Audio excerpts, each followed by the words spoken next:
Hi y'all, what's up y'all? How everybody doing? Shout out to everybody in the chat with their thumbs jack. Man, I just want to appreciate everybody standing 10 toes down with your boy Trey Gang, cause y'all know, man, I'm on top of the game. All right,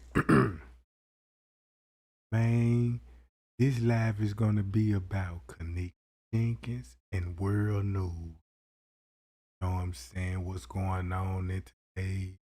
You know what I'm saying? How kids still getting killed. You know how the violence is just really getting out of control, you know. But let me put a disclaimer. Fair Use Act, education purpose use only. All rights and music clip belong to their prospective owner and not claim. Pay y'all. Man, we finna get to the T. But this whole live is about Kenneka Jenkins.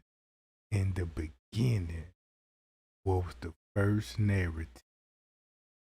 A big conspiracy about adrenochrome, and that's when the Selena Gomez narrative came into play.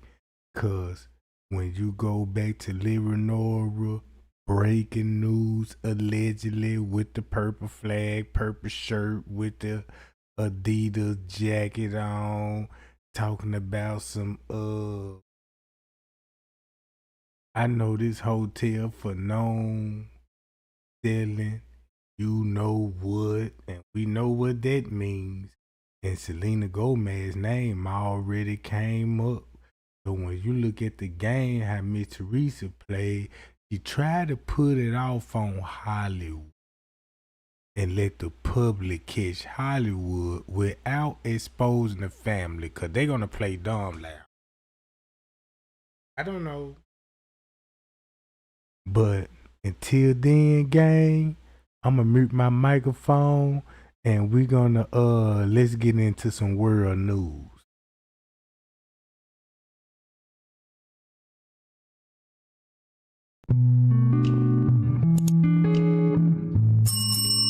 At 6, Monroe Mayor Friday Ellis and the Monroe Police Department held a press conference today after a triple homicide took place in the city last night. NBC 10's Shaw Pryor was at the emotional press conference and has more. The result of this is the loss of life of a 2-year-old child. If you know something, say something. Last night on the 2000 block of Gremont Street, there was a triple homicide that took the life of a 2-year-old child and 2 others. What we have here is a special kind of evil. There's evil in the world, but this is a different kind. Make no bones about it, baby killers are our highest priority. Any loss of life is terrible. But to do that to a child who never had a chance to do anything is unacceptable in any world. Monroe Police Chief Vic Zordon says that the situation potentially involved retribution, and he urged the community to not take matters into their own hands. Drugs were involved in this case. These individuals knew each other. Retribution was a possibility, and what I encourage the public to do is not take matters into your own hands. I know when the situation is significant as this, when you've got a 2.5-year-old female baby dead, that you want to take things in your own hands. Don't do that. That makes things worse. The call to action for the community is to report any knowledge they have of the situation to help Monroe Police capture a suspect. This isn't just about this crime, it's about justice. It's important that we all put our foot down to say these folks are breathing borrowed air, and they are no longer allowed in this community. But we are a part of the criminal justice system, and we take our part seriously. And we ask that anybody else involved in this to take theirs serious as well. At this point, the investigation is still ongoing. For the full press conference, you can visit myarclimist.com. Reporting for your Arclimist news source, I'm Shaw Pryor. Homicide in Monroe. It happened around 3 a.m. on Gremont Street yesterday. 2 adult men and a 2-year-old child were found dead at the scene. Travis Payton was arrested this morning in connection with the crime. He is charged with first-degree murder, home invasion, and criminal conspiracy. And police are investigating a possible murder-suicide. Yeah, that's right. Our Alexis Martin is there, has been covering the story. Joins us now live with more. Alexis, what do you know?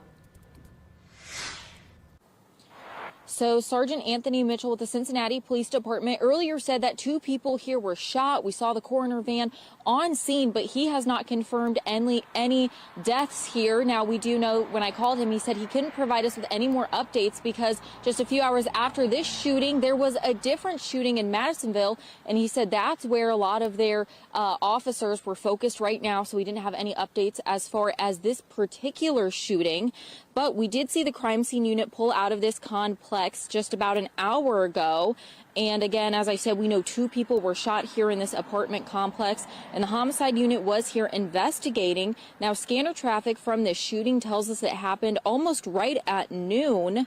And we don't know any information about any victims here, if one or both of the people who were shot have passed away. Now, I just referenced that scanner traffic. It gave us some insight into what may have transpired. So here's a little bit for you to listen to now. The male shot himself in the head. The status of the female is currently unknown. The children are inside that location. Very little information here, but again, we're still here working to learn anything we can. Now, what you just heard in the scanner traffic has not been confirmed by police. We're just trying to give you as much as we know now. We're going to continue to update you as we learn more. Reporting in Hartwell, photojournalist Damaris Evans, I'm Alexis Martin, Fox 19 Now. Were called to an apartment off Leeds Lane. This is just off Compton Road. Police think 32-year-old Eric Dawson shot and killed a woman before shooting himself. Tonight, police identified the woman as 26-year-old Jamila Warren. CPD's homicide unit investigating what led up to the shooting. Anyone with any information about this is asked to call CPD. We're following breaking news as KCPD detectives are investigating the city's latest homicide case. This scene, 31st and Bellefontaine. It happened around 12 noon. Police found the body of a man inside a house. He'd been shot. So far, no suspect information from police. If you know anything about what happened here, call the TIPS hotline 816-474-TIPS, where you never have to give your name. A woman is in critical condition after being shot in West Chatham this afternoon. CBS Skywatch was over the scene at 76th and Vincennes about 45 minutes ago. Police say the 26-year-old woman was sitting in her car when someone ran up and started shooting. No one is in custody. Kinston yesterday that left a man dead. Elise Sandlin joins us live from the Kinston Police Department now after speaking to Chief Keith Goyette. Elise? Yeah, Bailey, I also spoke to residents that say this kind of violence so close to home is unnerving. A deadly shooting in Kinston claimed a young man's life and left another behind bars. It was kind of scary because I be hearing the shots right up the street. I could hear the shots and it sounded like it's about like 10 times. And I try to stay in the house. On Tuesday, just before 11 a.m., Kinston police were called to 405 Manning Street to find 31-year-old Rashik Harper with gunshot wounds. Officers arrived, attempted to give the young man aid the best they could. He was pronounced dead at the scene, shot multiple times in his upper torso area. Goyette says the suspect, 21-year-old Quandarius Rawle, had left the scene before police arrived, but voluntarily turned himself in less than an hour later. Goyette says Rawle then claimed the shooting was in self-defense, but at this time, Rawle is still being charged with first-degree murder. Due to the investigative process, we were able to confer with our district attorney's office, and that's why he was charged with first-degree murder. He'll have a court case, and we'll go from there. In addition, Rawle is being charged with possession of a stolen firearm. According to Goyette, his gun had been reportedly stolen from Rocky Mount. A woman is dead after a shooting in Akron earlier this morning. Late this afternoon, the Summit County Medical Examiner's Office identified 20-year-old Cheshara Williams as the victim. Police say she was found on Stanton Avenue around 5:30 this morning after a reported shooting. Williams was pronounced dead on the scene by paramedics. No word yet on any suspects or arrests in this case. If you have any information, please call Akron Police. First, we begin with breaking news in Crystal Springs, where police are investigating a shooting that left a 22-year-old man dead. Robert Brent Jr. was found shot inside a vacant apartment on North Jackson Street shortly before 6 p.m. tonight. Law enforcement says they do have a lead on a suspect vehicle, but the motive remains unclear. The case remains under investigation. We'll bring you more on this deadly attack as soon as details come into our newsroom. A shooting in North Las Vegas leaves a 19-year-old woman dead. Thanks so much for joining us tonight at 11 o'clock. I'm Sasha Loftus. This happened late Friday night in what many describe as a quiet, family-friendly neighborhood near Craig and Clayton. 8 News Now reporter Nick Summers spoke with neighbors who say it happened at a home being used as a short-term rental. He joins us live in studio tonight with more. Sasha, neighbors tell me that shooting happened at a home they believe is being rented out as an Airbnb. Families living nearby say they heard gunshots followed by screaming and people running down the street. And tonight, 8 News Now has obtained video from a neighbor's security camera that captured the moment shots were fired.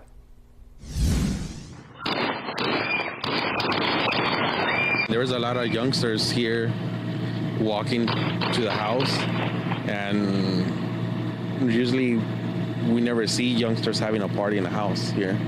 It's either older people or younger people as myself with family already. Parents like Roberto Lambaron say the incident is deeply alarming, especially since children live and play nearby. One neighbor even caught part of the chaos on camera and shared that footage with us, showing the moments surrounding the shooting. I mean, no one really does live there, and people come and go as they please. We never know what kind of people are gonna come upon, especially having kids around this neighborhood. North Las Vegas police were called to the 4500 block of On Spot Street near West Craig and Clayton. When they arrived, they found a 19-year-old woman unresponsive. Rachel Madden, who lives down the street, was watching TV when she heard gunshots. First I thought it was some fireworks, but then I know what fireworks sound like, and it wasn't fireworks. Well, we heard some screaming, and we had our baby upstairs, so we ran upstairs first to go check on her, just because we didn't know where they were coming from. Neighbors like Madden are now calling on their homeowners association to take action and remove the short-term rental. To get rid of the Airbnbs. I'm fine with renters in here, but I just think it was a quiet residential area before, and now that, I don't know, get them out. And now we want to warn you, this next story, hard to hear. A man's body found hanging underneath the East Loop. It happened late last night. Our Ogochi Iloka joining us near the scene along Kirkpatrick Boulevard. And Ogochi, details from the story even more grim. Sadly, that's correct. We're told that the man's body was actually on fire when it was found last night in this spot, where officials say they only later realized it was a man's body that was on fire and dangling from a rope on the underside of this 610 freeway. This is video of officers just after 10 p.m. last night looking around after HFD responded to a fire here near the 5000 block of Kirkpatrick and 610. It was Union Pacific employees who first found the scene and called Houston firefighters, first reporting that this was a brush fire. However, that was not the case. Officials say when firefighters put out the flames, they discovered it was a man's body partially set ablaze and hanging from a rope. HPD says those firefighters got the fire out, but the man did not survive. A lieutenant investigating the tragedy says a homeless encampment is here too, but they aren't sure where the man was initially set on fire. She tells us she doesn't think his death was a suicide. If he's not just hanging, it's like there's also the fire, so then it's like, well, what actually killed him? We don't know that. I mean, of course, that'll be something that, you know, detectives and after the ME, after the autopsy report comes out. And the lieutenant you just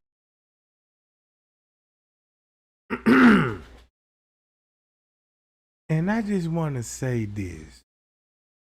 If you just imagine, if you wake up early in the morning, like everybody like to watch the news, see what's going on in their town, and they see, have, you know, a little viral video over this. What if you get up? And I was thinking, I said, you know what? This is what I'm going to do.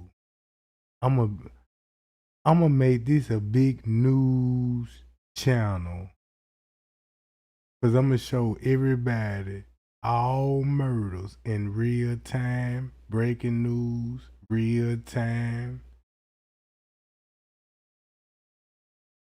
all over the world. And just imagine, you got this news, that news, that news, this news, this news, that news. I'm talking about, bruh, don't you know that when I'm sitting up here just, making these videos, I'm like, man, there's just so many murders and it's so much stuff that's going on. Not just only these murders, but boy, it get deep and deep.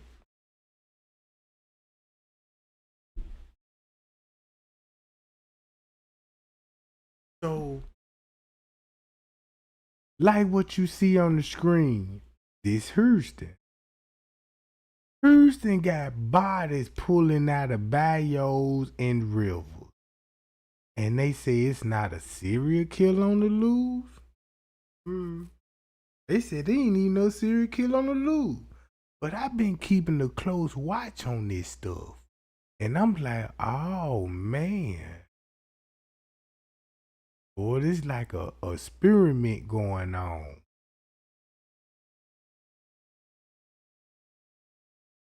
Cause this the season, you know what I'm saying? Look, this is the season when, when these people really do their ritual. Cause don't y'all know, you know what I'm saying, when they get close to December, first it started off in the summer time. Cause when you go to the summer, like September, October, when you go in the woods and, when the weather right, see the full moon and do your rituals like the KKK clan do,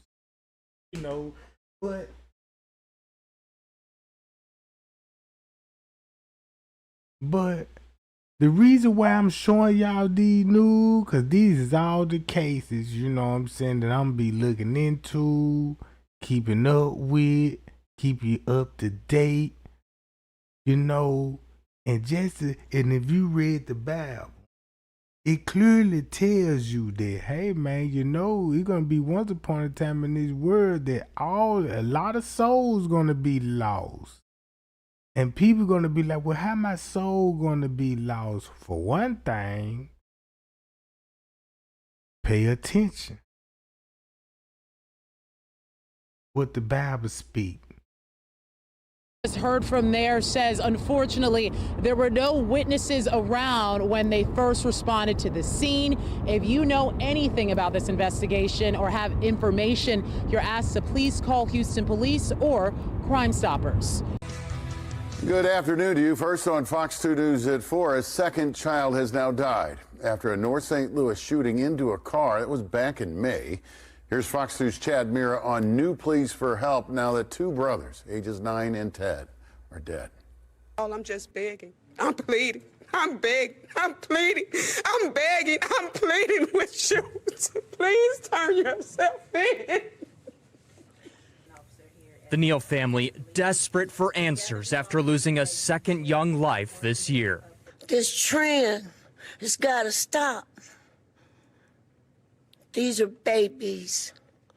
9:15 at night on May 24th, Richard Neal was driving down Bircher with his 4 kids and their mother when he almost got into an accident with a maroon Nissan. A little later, someone in that Nissan shot his car, hitting him, 9-year-old Jordan Neal, and 10-year-old Richard Neal III. Jordan died from his injury the night of the shooting. Richard passed away this past Tuesday. What we gather you all here today is to ask for public assistance. SLMPD said the shooting happened on Bircher near Ruskin. Police say they're searching for a maroon Nissan, possibly a 4-door sedan. But they won't say if it was one shooter or potentially multiple. The investigation is stalled, but it hasn't stopped.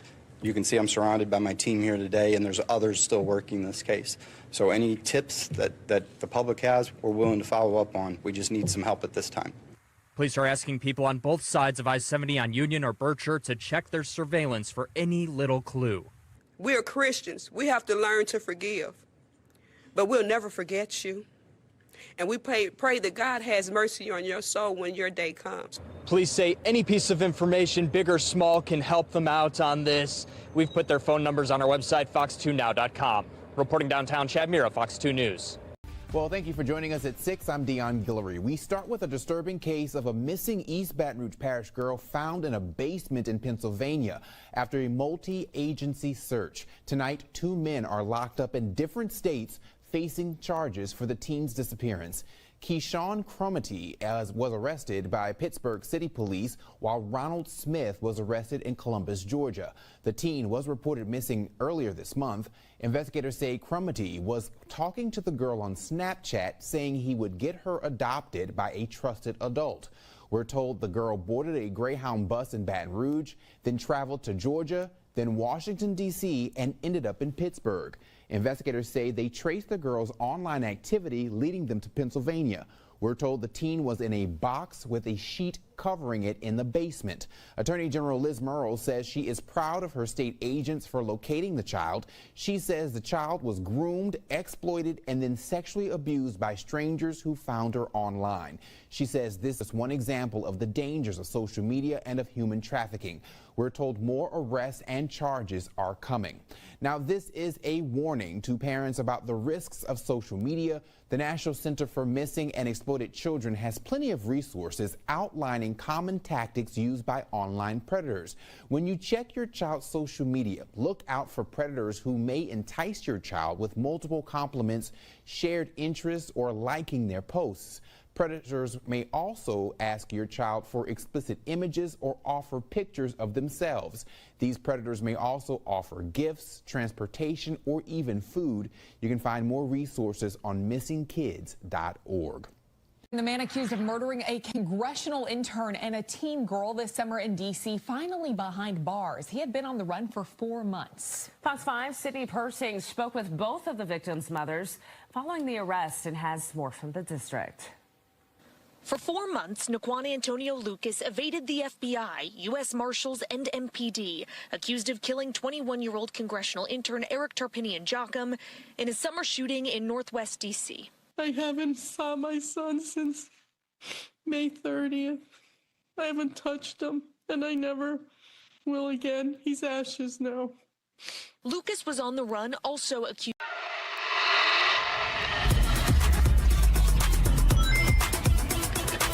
of killing 17-year-old Zoe Kelly Hickman just 5 days later. Police say she was his girlfriend and that they found her body bleeding out, barely conscious, shoved in a storage bin. My life has been in an uproar. Nothing will ever take away their mother's agony, but Thursday, investigators made a big announcement. We know it won't bring them back. That both women long waited for.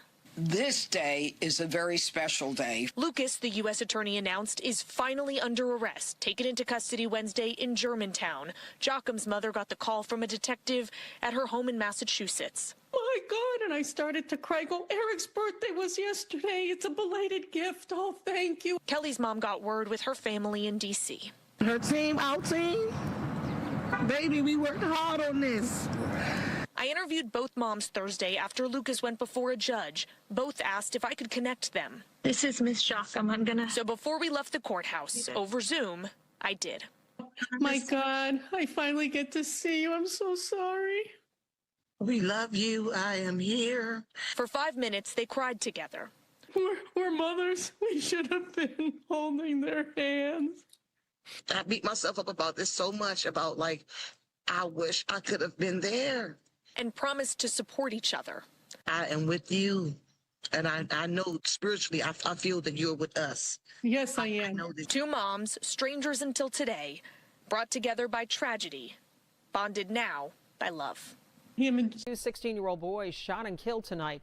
Another 16-year-old boy is now charged with pulling the trigger. I'm happy he's arrested, but my baby's still dead.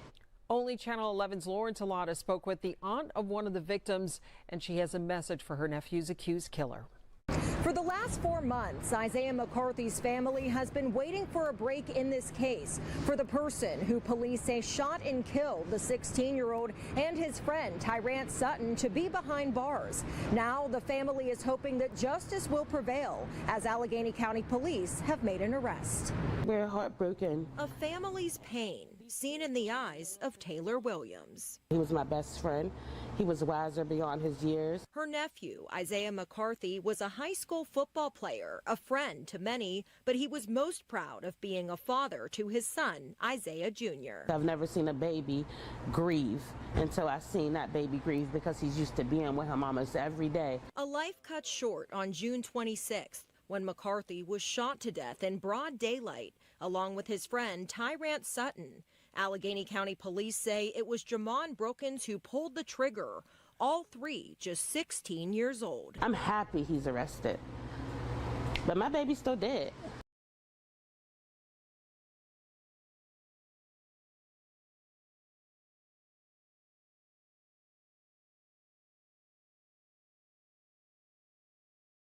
Nah, man, that's what's really going on in the world. They're just a little snippet of just, it's a murder here, it's a murder in this town, it's a murder in that town. And that ain't even covering the whole 50 states, because I'm just finally to realize, like, man, look how many people dying today. Not just only just dying in this status, you know, what, gun violence, but what about kidnapping, human trafficking, you know, and stuff like that. So that's why I want to get back into the Kenneka Jenkins case, because of this stuff. Because her body, the way she was laying in that freezer, woke my conscience up. Now, think about this. Let's spill tea on the Kenneka Jenkins case, right? All right. Get to it.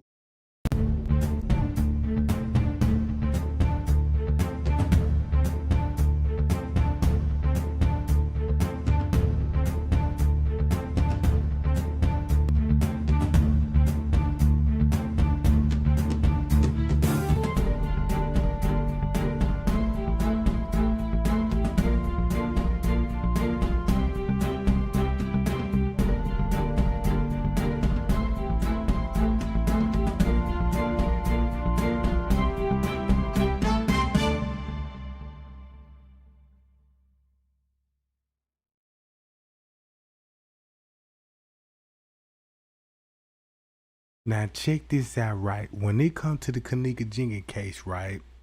I went back over all the reports. I had to refresh in my mind and stuff, because I'm like, damn, you know, I let some things slip through the palm of my hands because I had the bastard, you know, but I was still in the dark on certain things, you know. Just said, like, you got all the parts, you don't have all the parts you need to accomplish. You know what I'm saying? Sometimes your work order got to be on hold till you find somebody with a part, right?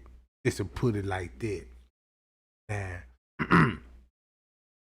in the beginning, this what happened in the Kenneka Jenkins case. Selena Gomez's name came up off the rip, talking about kidneys and stuff. And we like, what? What the heck? And then the sister telling everybody, you know, the hotel, you know, you selling, you know what? Now with my frame mind, the way I got my frame mind now, I understand why Livy Norris said that. Cause them folk was scared, cause this stuff was finna come back to the harvesting.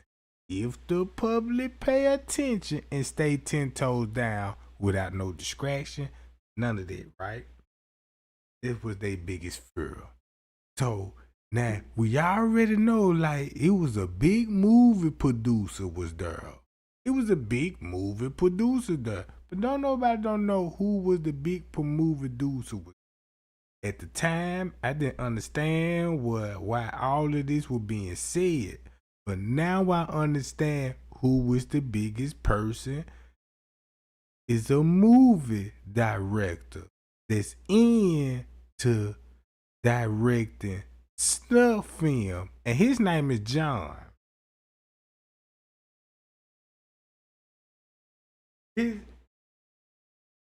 His name is John, right? Now, I got to put Miss Teresa on blast on new. Andrea Alice's, Kenneka Jenkins.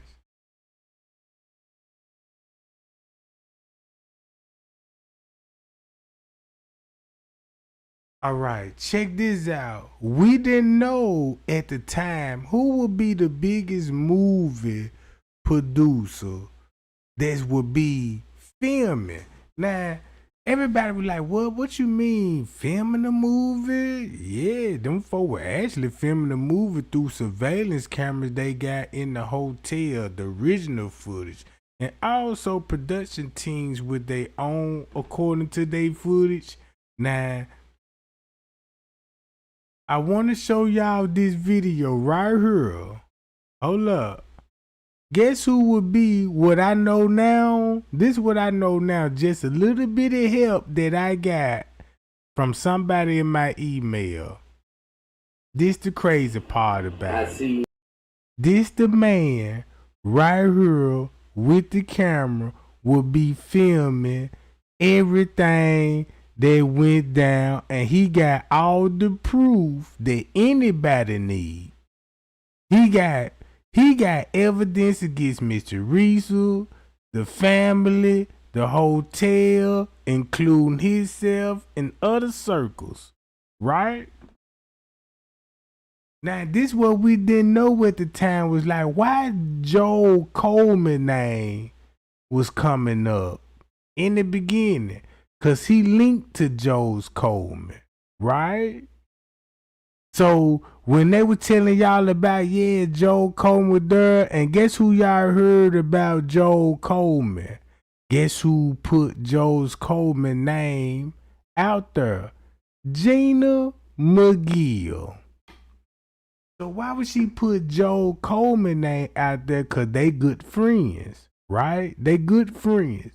He is a famous movie director, filmmaker, a photographer that he be going all over the world, like Africa, into those villages, showing you how some of these families and tribes struggling, barely surviving, and how they camp was raided and stuff. But he got a camcorder gonna film all of this.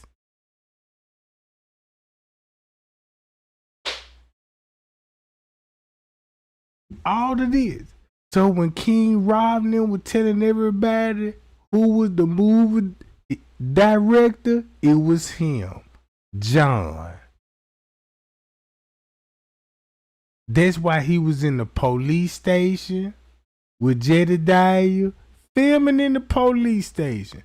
And everybody know if you come in a camera at a police precinct or a detective office, whatever the case may be, boy, they gonna be like, whoa, wait a minute, no cameras allowed. But him in particular, they let him film. Now you see why Jedediah was at the police precinct, why he would be filming, staging Billy Lamont out of jail. He got all the proof, and Mr. Reese, check this out from somebody that's in my email told me this right here, said Trey Game. I'm glad you never stopped talking about this shit. I see where you be getting off on track. Let me help you. This the movie director. This was finna make all the money. This fucking camera. That little money Mr. Reese got, chump change. Cause this already done. If you got a snub film and film an actual real video with celebrities, you think about like Hollywood, an underground group, right? And you got these type of people will actually film real live murders and sell it to the actors that was involved for they little, secret fetish stuff. It's finna get deep. Because the reason why Kenneka had to die, because her body blood type match that she could change celebrities young again. That's what the hell is going on. They took the girl kidneys, but they had to drain the blood from the adrenaline through the kidneys. And it's an antidote that could turn you young. That's why all them celebrities still looking young, bro. Now, I don't be want to believe this stuff, but goddamn it, the way that I digged in the research, cause check this out, I'm finna check this out. I caught him in the act. This what Trey Gang learned that I didn't know when I got French K letter. I would be bigger now if I would have known this then. Oh, y'all sent me the letter, French K, boom, nice try. Cause what you have created was you still stuck with the narrative about, oh, she gonna be in the hallway, she gonna get snatched up.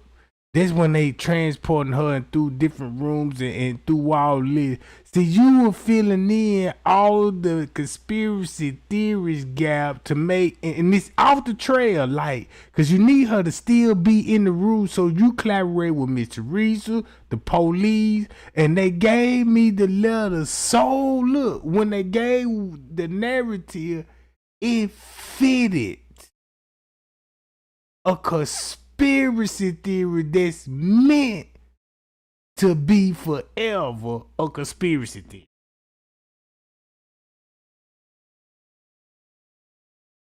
You see what I'm saying?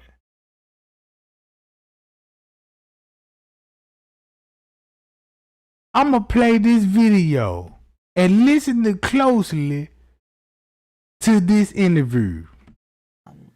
Equip Jedediah with microphones.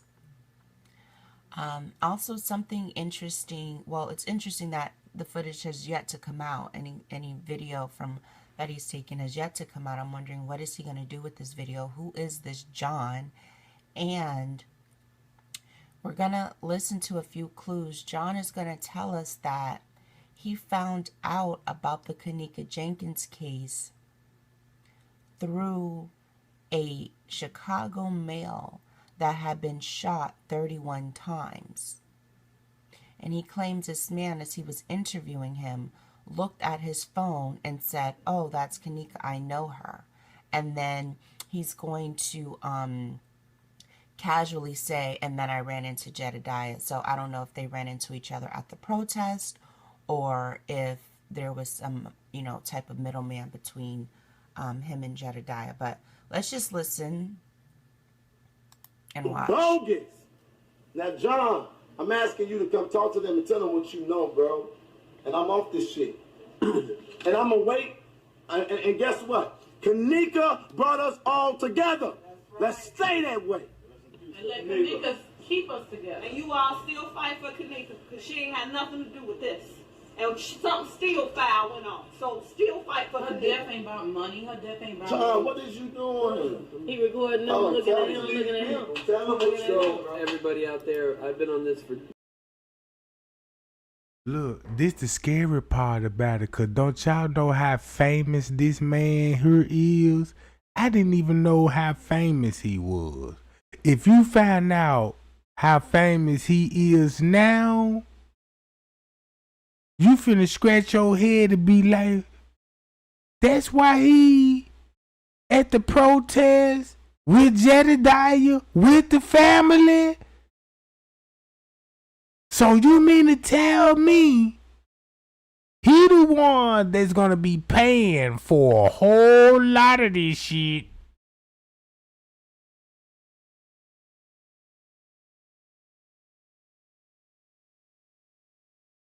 If you see how famous he is now, check this out. He is known for going all over the world, especially Africa, in small villages and filming families.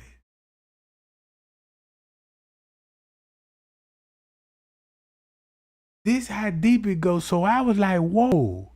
When you go back to the kitchen and look at the decoration, when I told everybody, look at that word right there. That's an African. Just a white boy with a camera and trying to get some exclusive footage, and so he could shoot a documentary of it. But the whole time, he the one that filmed the actual murder and filming the protest. He the one at the protest doing all the filming. All at the police station, filming, cops, filming, Miss Teresa, all the old pictures that Miss Teresa got on her page, according to my source, came from him. That's why it looks so digitally professional. When she was at the protest, you see pictures all gray and white. They got the signs on there, you know what I'm saying? The protest signs.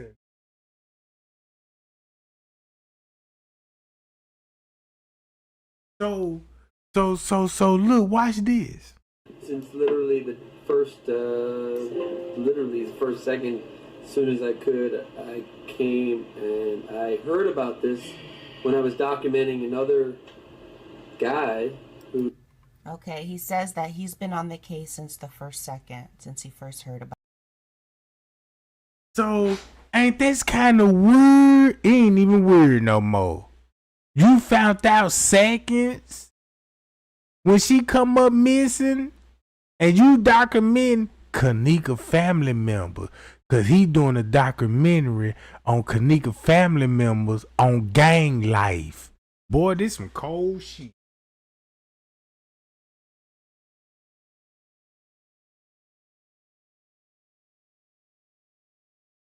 This is some cold stuff here. Check this out. Don't y'all know all those teenagers was at that party? And I swear to God, I got all the paperwork on this. Every teenager that the police interviewed, this what the public didn't know at the time. When they were interviewing the team, blacking out their names and redacting their names and all of this, coming to find out, them young people, teenagers, would be Miss Teresa nephews and nieces. Meaning on her brother's side and her sister's side. Shit. Then Miss Teresa go live and said how many brothers and sisters she died before she lost her best sister Sarah.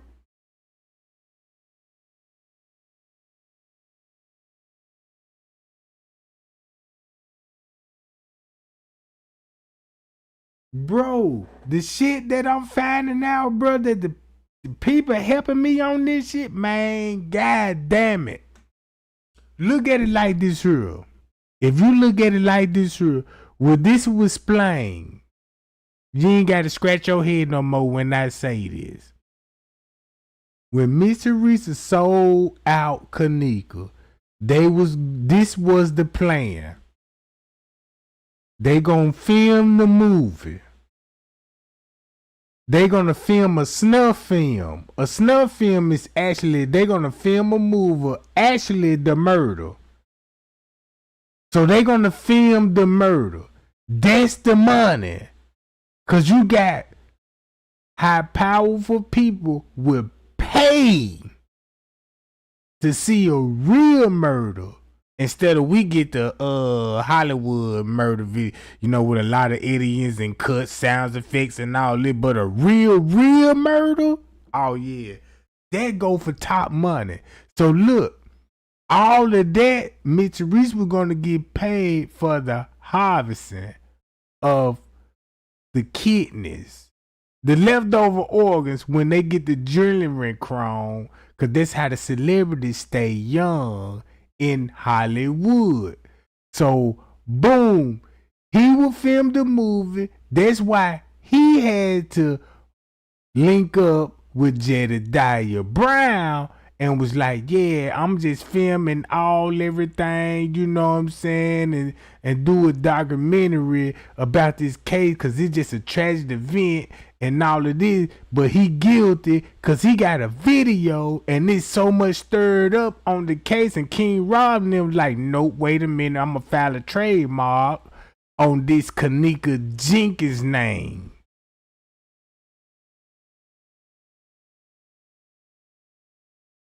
That's why they were filing a trademark, because of him. Because of him. And check this out. Right? This the crazy part about it. So Miss Teresa agreed to all of this because, you know, they Illuminati and they Freemasonry. That's why they could promise them, like, look, we can make your best friend a beautician, a celebrity beautician. That's why she ended up doing celebrity hair. All right. Everybody getting a little fame on this, because if you look at Kenneka's circle, guess who getting the money, and guess who doing a lot of stunting on the social media, and guess who can't do the stunting on social media? Mad because they ain't getting the money, so they exposing all this shit, talking about the money trail.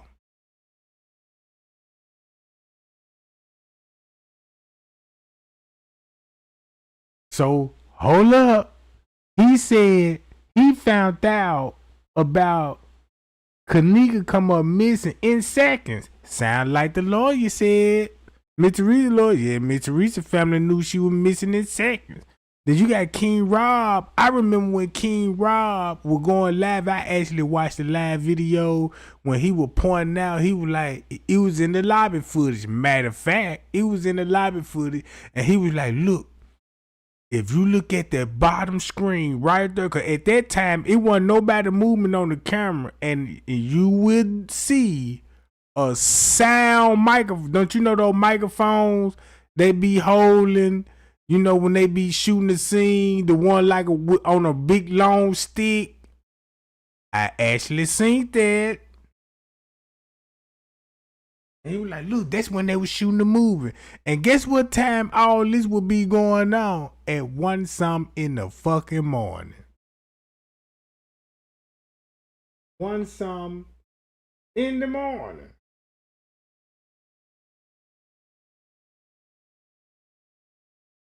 So, thumb me up if you were witness when King Rob filed the trademark, all because it's a snuff film and he in it and he ain't benefiting from it. So they had to go through the law way, like, well, look, I'm gonna file a trademark, you know, it's on the name, and then you related to the family, and that means that's why when Miss Teresa was at that hotel with Livinora and the rest of her family members, those women, they were with Miss Teresa. Have you noticed? Like, damn, where Miss Teresa brothers and some of her sisters at?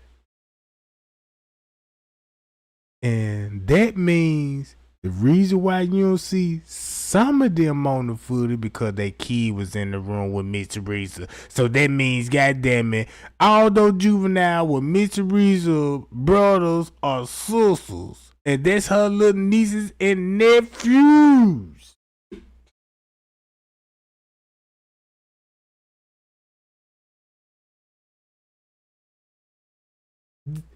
That hit real different.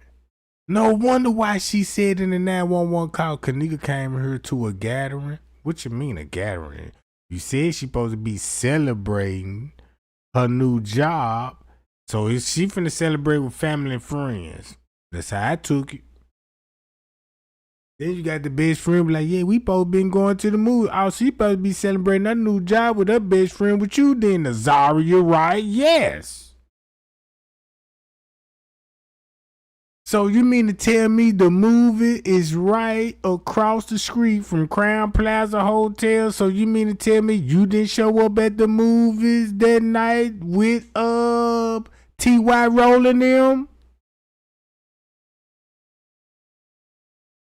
It's finna get crazy. Look. It's finna get crazy, gang.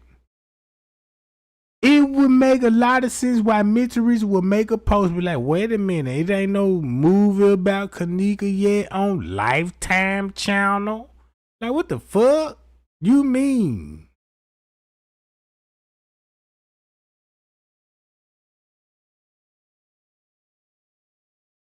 Look. About it, okay? So I guess my concern is that this man would actually have the evidence that we need to prove that there was a cover-up at Rosemont. And he hasn't done much, if anything, to help J4K get attention from the authorities so that they can reopen the investigation officially and do what they need to do to get justice for her. He was shot 31 times, and he looked at his phone, and he said, damn, I know that girl. And I said, you know him? Yeah. He said, man, that's Kenneka. I've known her since 2015, and that was Sunday afternoon, 2:30, whatever that weekend was that she got. So you talking to a dude that Sunday, that afternoon? Whoa.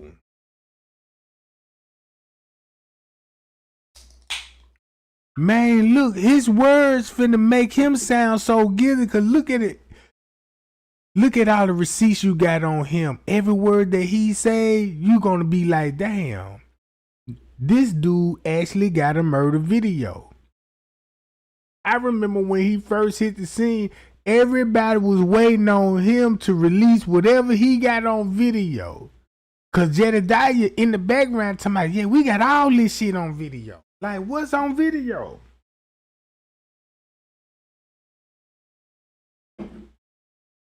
That's why she said, John have evidence of Kenneka Jenkins cover up.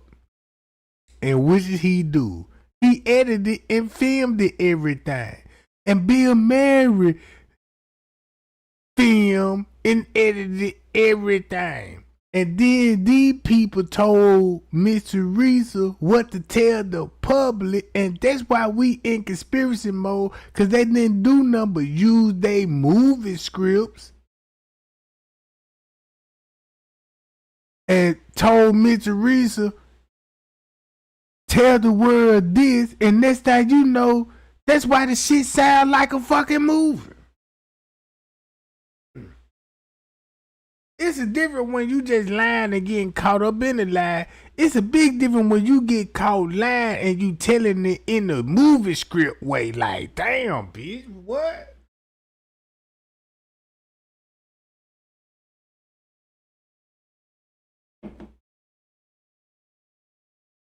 Yeah, the 11th or 12th or whatever it was. And I was like, damn, and I just sort of didn't get it away from me. And then Jedediah, somehow we talked, I've been following him. And I literally have been here every step of the way. I've seen no malfeasance. I've seen everybody with pure hearts that I could see. I've been documenting as much as I can, talking to everybody. That's why Miss Teresa got to separate herself from him. Right? So if you this big movie and all of this, why you ain't got no video of Miss Teresa that you even released it? Miss Teresa ain't trying to speak about you. You ain't even trying to speak about the family. You see how like he ain't trying to say like, yeah, man, I'm trying to, get to the bottom with the family on this shit. No, none of that. None of that. Everybody, this has been one of the craziest. Okay, talking to everybody like who? Did he get a chance to talk to people that was actually at the hotel party? Did he get a chance to interview the family members? It's no need to. They already know what's going on. There's no need to. He ain't gonna tell you about that. You gotta keep it in conspiracy mode. Like how Jedediah finna pump it up. Watch this. Check him out. Watch this, y'all. Most intense experiences of love, and honestly, I was shocked that the national media hasn't covered it at all, hardly. Few things here and there. Or did they send this guy in on the protesters to infiltrate? Because Nope. That's what we was thinking in the beginning. Cause I'm like, what's up with him? It's just something up with this dude. He just popping out of nowhere. He got his camera. You know what I'm saying? Nothing makes sense about him at that time. But it make a lot of sense now to me when we found the real movie director. he's looking down, he's moving around, he doesn't seem, I mean, in general, you know what they teach you about, like, how to spot a lie? His demeanor doesn't seem, you know, all that straightforward. Even the Chicago media ignored it. And we had about how many? 1,500 people in the street the other night. I don't know how many, 1,000, 2,000? It was 1,800 people. And it was just like... Who keeping the count, Jedediah Brown? Well, it was 1,012, now we're 1,800 people. What you kept count, Jedediah? That's some police ass shit. At the time, I ain't know Jedediah was a police. I ain't know Jedediah, you know what I'm saying, at that time had a background as a security guard. I didn't know that. I didn't know that he had closely ties with Miss Teresa, him, and Lamont, and they made it.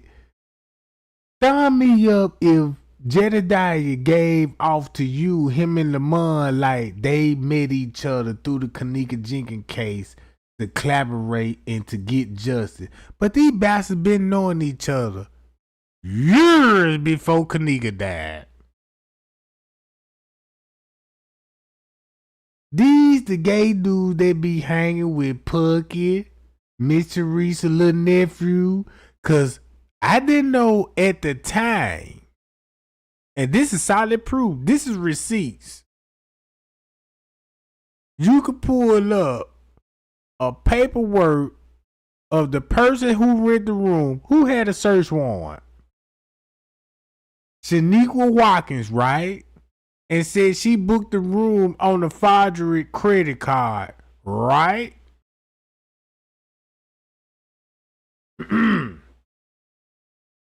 Shaniqua Watson. But guess who was the gay dude that was with her? Miss Teresa nephew. On surveillance footage. We didn't know that at the time that was her nephew. Yes.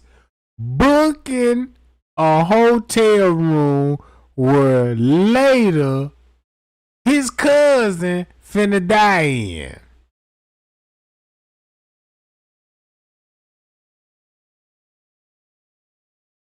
So when you look at Man, guess who Man Mammy is? Guess who Man Daddy is? You would be surprised. Guess who Pucky Daddy is? You know what? Do y'all know when Irene said, y'all remember Bernard Bradley? Bernard Bradley, right?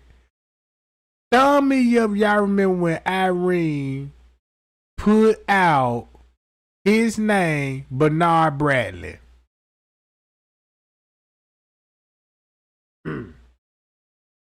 Y'all remember that famous text that Irene was like, yeah, that dude named Bernard Bradley that put her in the freezer, her best friend, and Bernard Bradley said he gonna kill me if I didn't help.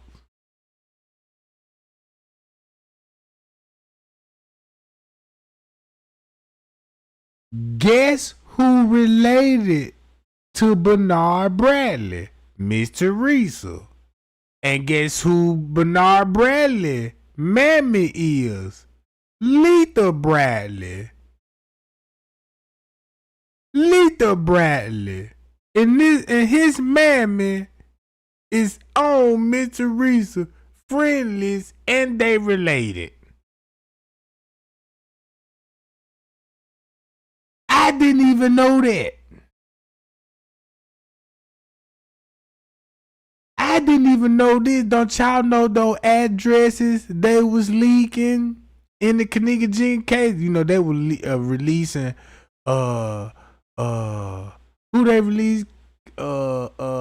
Irene, Monique for them, you know, all that went back to family. Check this out. This is so cold. Somebody told me this. Y'all remember when Miss Teresa was trying to tell everybody, like, yeah, Shemaya and Monique, I let y'all stay with me. She made it look like these Kenneka friends. Well, Monique ain't no kin. Monifa just that was her friend, and Monifa would be over there. You know what I'm saying? But the rest of those Bowser, they were cousins. They was cousin and family the whole time, and that's why they was always there at Miss Teresa's house.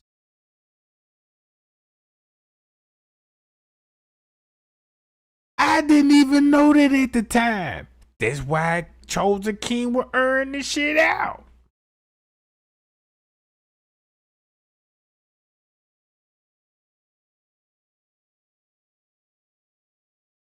It's crazy how everything just clicked when this person sent me this shit. Like, damn. It took me that fucking long to. It was like, Trey Gang, you weren't never wrong. You just be off track a little bit because you still, you know what I'm saying? You focus on the time, but you need to focus on the people that's in the fucking room. So I'm like, okay. So don't it make sense when Miss Teresa try to make it look like Shemaya and Monifa, they the three Migos.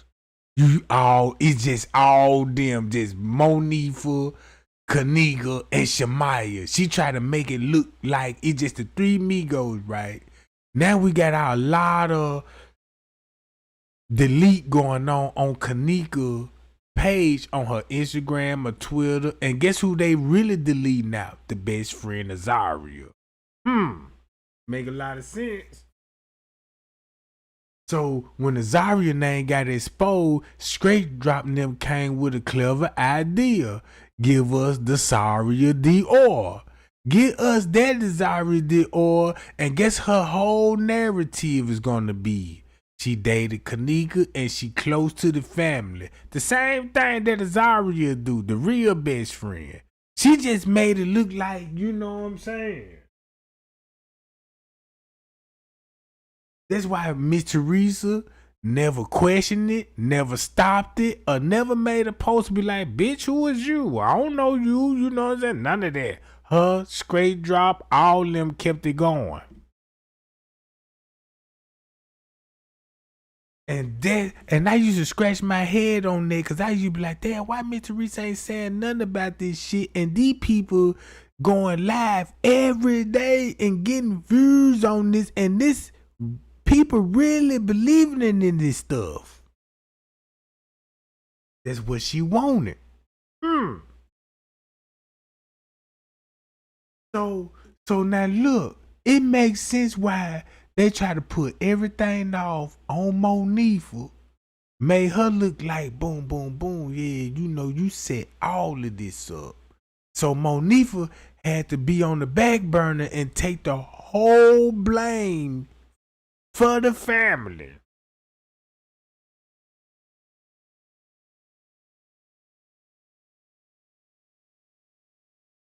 So when Chosen King and King Rob and everybody that reached out to me in Chicago in the beginning was telling me, was like, man, Trey Gang, man, look, it's actually a video that Kenneka getting murdered, and it's on the black market.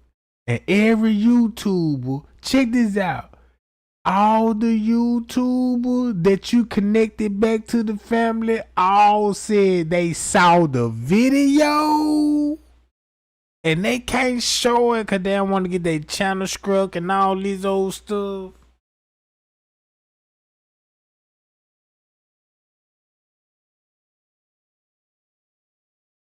Man, bro, this stuff is still blowing my mind because look at the things.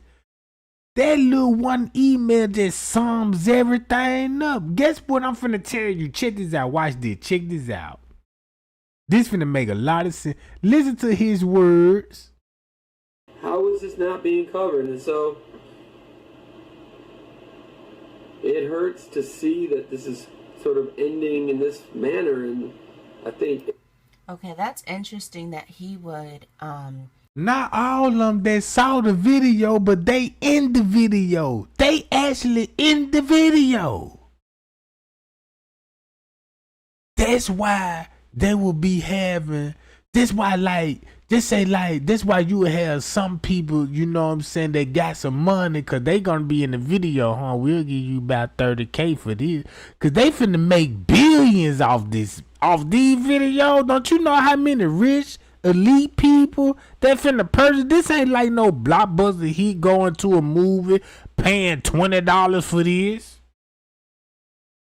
with hot butter popcorn.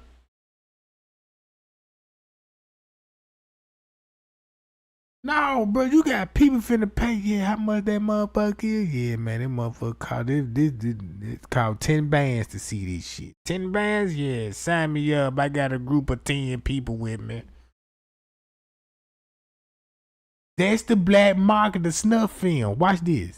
Criticize the mainstream media for not covering this when he's the one with the footage that actually hasn't produced anything.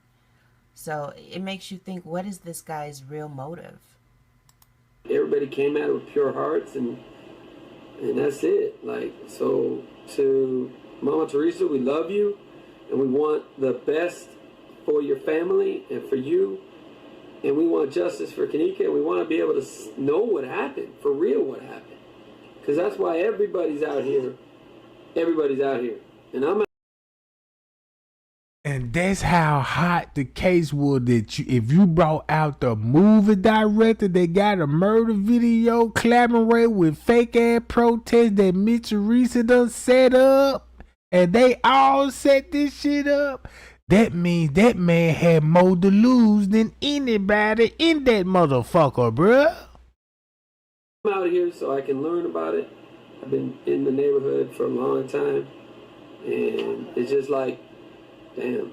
I honestly am a bit at a loss for words at the way this has turned since Friday. So let's just try to, but I haven't seen anything, and I've been like, damn, like when this came out, I'm like really shocked. This man, I wake up, John, outside my house with that damn camera through the whole. Okay, did you guys hear that? That's what made me think like maybe this guy was sent on him. I don't know, but it's just interesting that this guy is so adamant about collecting all of this footage and audio of Jedediah and what the protesters are doing, but yet they've done nothing with it. So don't it make sense why he would be out there filming the protest too? Oh, that's finna go good. Just imagine you got a murder video of Kenneka, then you filming Jedediah and them protest, then you got the protest going on, a fake ass protest with family members, bro. This so crazy that you can actually go back to all the protests and see all the old family there that had something to do with this and starting shit at the protest. In the I don't believe Mitch Teresa had to call the protests off, bruh. People just seen what was going on at the protest, and Mitch Teresa went live talking about the protest is over. Because you got to look at it on Facebook. If you ain't at the protest, like I wasn't at the protest, but I was misled that the protest was still going on in October. I'm thinking the protest still going on down there close to December. Because they was still uploading video. The protest still going on October the 20th. And And I'm like, damn, well, the case closed in October the 20th. Before the 20th, Mr. Reese gonna know the case closed. But when you go to YouTube, you still dropping videos that it's a protest going on with police out there?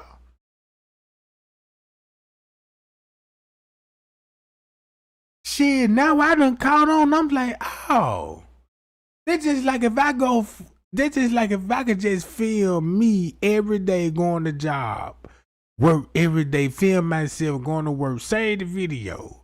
And next thing you know, I can go on a trip, you know what I'm saying, for 7 days, and goddamn it, and a motherfucker call me, be like, man, what you doing? Drop video. Oh, man, I'm at work and shit, you know what I'm saying? No, come on, bro. Dude, watch this. Unless he did do something with it, he turned it over to the police and the feds. The bed, he still got that camera on me. That man ain't missed nothing. And they had so much to say about. And they're bragging about how he has every single second. He hasn't missed nothing. He put a microphone on me, etc., etc. The cameras. Thank God they were here. And who's paying for this? Because, yeah, I'm a freelancer, and you can't spend your whole days just following people around with the camera, not getting paid. Like, who's funding all this for him to be? I won't even be surprised he will be paying for this shit. Cause he the one they gonna have to have a budget to film this shit and get everybody roles, and he got to have a group. That would make sense why Fresh K would be like, yeah, man, it's a big, large group and they got a large lump sum of money. Don't this sound like the real Hush category when Fresh K sent me that letter, and the whole letter was based off like the hotel got a large lump sum of money, you know what I'm saying, and the hotel didn't want to lose their donors because a murder was pent at the hotel.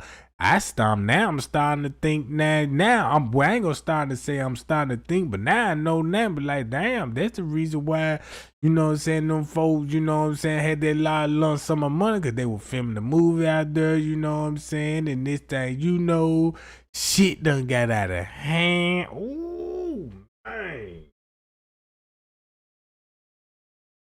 That's why MTV had a documentary.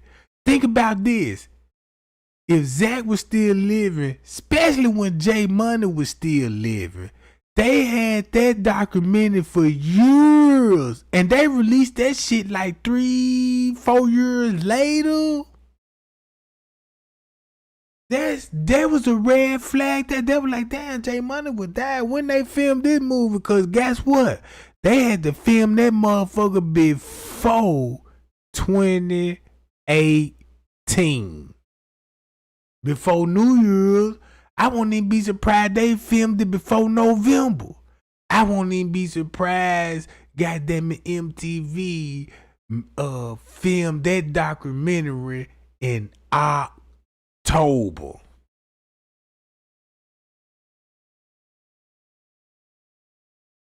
You got a timeline on it. You know when J Money died? You know when Zach died, right?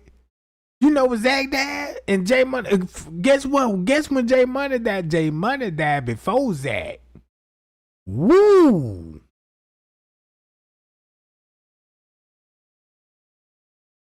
Woo! J Money died before Zach. So you're gonna be like, damn, Miss Teresa. When you went to MTV and did the documentary, that means y'all had to do that documentary soon, right after her death.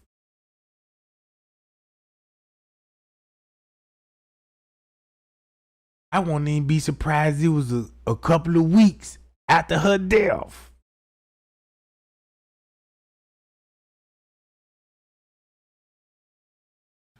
At Jedediah's house before he even wakes up with microphones and cameras in his face. Everybody want to talk about the camera. We got cameras and we got proof. And I had a microphone on me the whole time. Everybody just the whole time. In the jail for hours. Yeah, we're in the jail. I'm sorry. Hell no. You know what? All right. So where's the footage from the jail for hours? I just have a lot of questions about John. I'm going to drop the link in the description box so people can check it out. If people have like a first and last name, or if John's produced any video that you can point us to, drop some links in the comments so that we can figure this out. My best guess is that John accidentally, or maybe not accidentally, but John definitely has evidence that there's a cover-up in Rosemont. He would have... So look, John got evidence of a movie, a cover-up, a corruption, family ties, and everything that can go along with trafficking, rituals, blood sacrifice, all of this, bruh. That's one of the reasons you got to cover this up. You just can't just say, Monifa, come here, you going to jail for the rest of your life, and come here, Miss Teresa. Now you gonna have Miss Teresa living over the whole family, cause if Miss Teresa ass gets busted, guess who else you gonna have to bust? His ass, Hollywood, Bill Murray. The truth gonna come out. The truth gonna come out. Look, like this here. If you don't believe me, snuff films. Let's go to a snuff film. And let's read this out loud.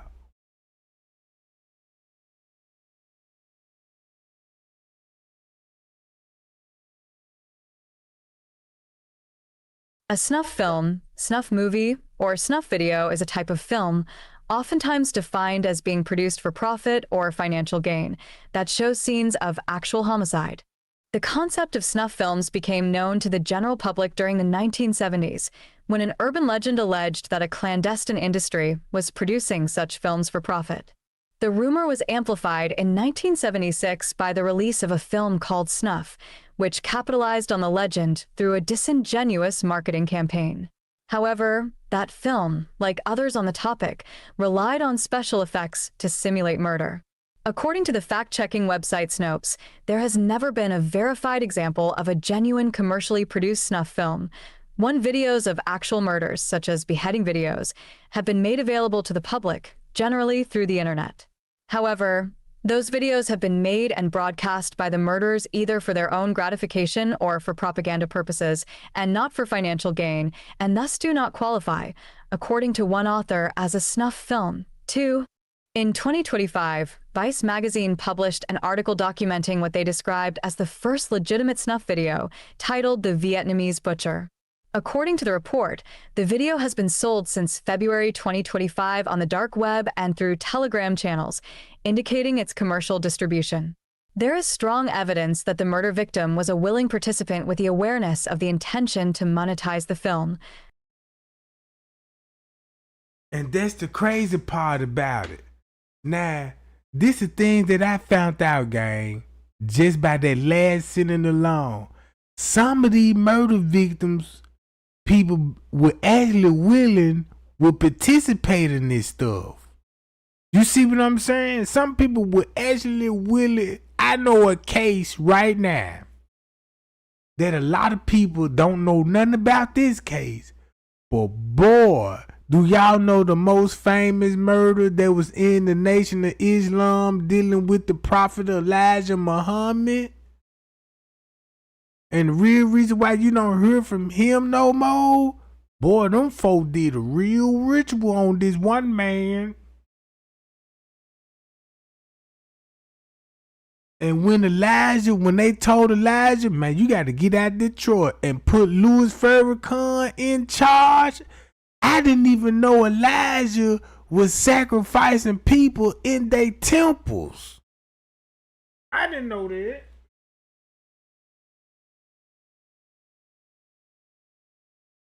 I didn't know that. Go look up Elijah Muhammad's sacrifice in the temple and go look, and the victim was begging for it. I'm ready to die behind this shit. That's just like a gang member, like, yeah, I'm ready to die behind this shit. I believe, you got people really die behind those type of shit, bro. But watch this.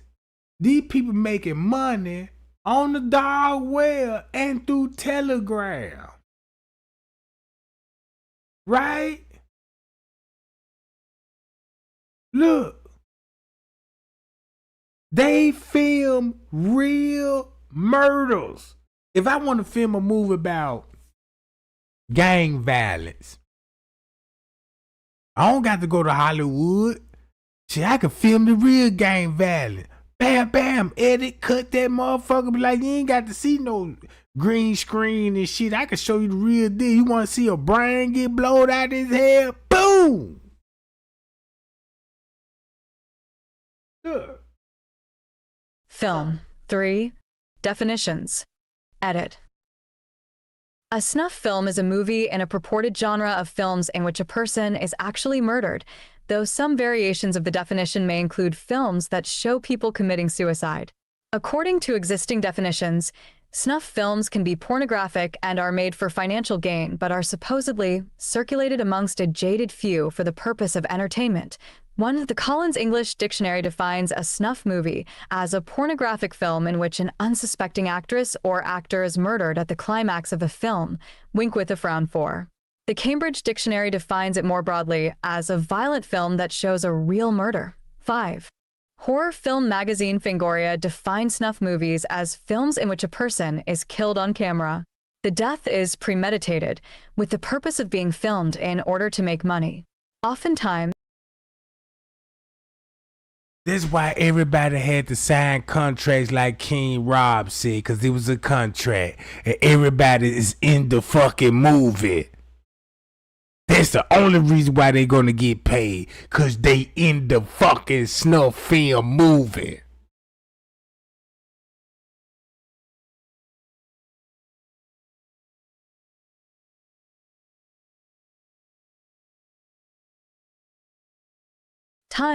there is a sexual aspect to the murder, either on film, as in a porn scene that ends horribly, or that the final project is used for sexual gratification. Films featuring deaths that are authentic but accidental are not considered snuff because the deaths were not planned. Other death on video, such as terrorists beheading victims, are done to fulfill an ideology, not to earn money. 6. Snuff industry myth. Edit. Some filmed records of executions and deaths in war exist, but in those cases the death was not specifically staged for financial gain or entertainment. There have been a number of amateur-made snuff films available on the internet. However, such videos are produced by the murderers to make an impact on an audience or for their own satisfaction, and not for financial profit. Some specialized websites show videos of actual killings for profit, as their shock value will attract an audience. But these websites are not operated by the perpetrators of the murders. 2.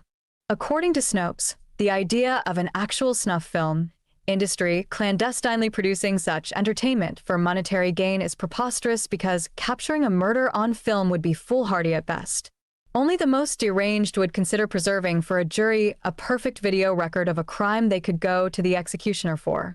Even if the murder stays completely out of the camera's way, too much of who the killer is, how the murder was carried out, and where it took place would be part of such a film, and these details would quickly lead police to the right door.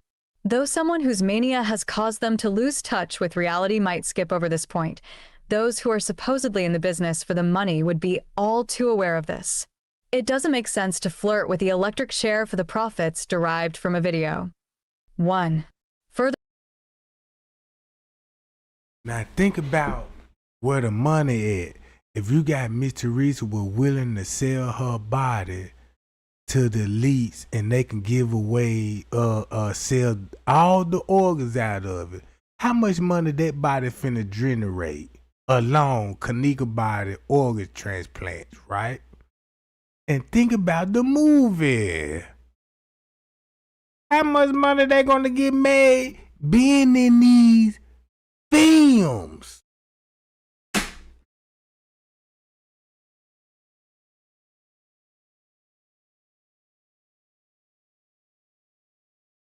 Now I see why they ain't want nobody walking in no private area.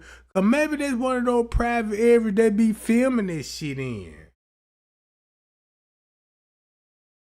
Furthermore, Fangoria has also described the very concept as a myth and a scare tactic drummed up by the media to terrify the public. 6. History of the concept. Edit. Origins of the urban legend. Edit. The noun snuff originally meant the part of a candle wick that has already burned. The verb snuff meant to cut this off, and by extension to extinguish or kill. 7. The word has been used in this sense in English slang for hundreds of years. It was defined in 1874 as a term very common among the lower orders of London, meaning to die from disease or accident. 8. Film studies professor Boaz Hagen argues that the concept of films showing actual murders originated decades earlier than is commonly believed, at least as early as 1907. That year, Polish-French writer Guillaume Apollinaire published the short story, A Good Film, about newsreel photojournalists who stage and film a murder due to public fascination with crime news. In the story, the public believes the murder is real, but police determine that the crime was faked. 9. Hagen also proposes that the film network, 1976, contains an explicit, fictional snuff film depiction when television news executives orchestrate the on-air murder of a news anchor to boost ratings. According to film critic Jeffrey O'Brien, whether or not commercially distributed snuff movies actually exist, the possibility of such movies is implicit in the stock B-movie motif of the mad artist killing his models, as in A Bucket of Blood, 1959, Color Me Blood Red, 1965, or Decoy for Terror, 1967, also known as Playgirl Killer. 10. Likewise, the protagonist of Peeping Tom, 1960, films the murders he commits, though he does so as part of his mania and not for financial gain. A 1979 article in the New York Times described the character's activity as making private snuff films. 11. The first known use of the term snuff movie is in a 1971 book by Ed Sanders, The Family, the story of Charles Manson's Dune Buggy Attack Battalion. This book included the interview of an anonymous one-time member of Charles Manson's family who claimed that the group once made such a film in California by recording the murder of a woman. However, the interviewee later added that he had not watched the film himself and had just heard rumors of its existence. In later editions of the book, Sanders clarified that no films depicting real murders or murder victims had been found. 112. During the first half of the 1970s, urban legends started to allege that snuff films were being produced in South America for commercial gain and circulated clandestinely in the United States. 13. 14. Snuff Controversy, 1976. Edit. Main article, Snuff Film. The idea of movies showing actual murders for profit became more widely known in 1976 with the release of the exploitation film Snuff. 13. 15, 16, this low-budget horror film, loosely based on the Manson murders and originally titled Slaughter, was shot in Argentina by Michael and Roberta Finley. The film's distribution rights were bought by Alan Shackleton, who eventually found the picture unfit for release and shelved it. Several years later, Shackleton read about snuff films being imported from South America and decided to cash in on the rumor as an attempt to recoup his investment in Slaughter. 13. 14, 17. Shackleton retitled Slaughter to Snuff and released it with a new ending that purported to depict an actual murder committed on a film set. 14. Snuff's promotional material suggested, without stating outright, that the film featured the real murder of a woman, which amounted to false advertising. 18. 19. The film's slogan read, "The film that could only be made in South America where life is cheap." 20. Shackleton put out false newspaper clippings that reported a citizens groups crusading against the film.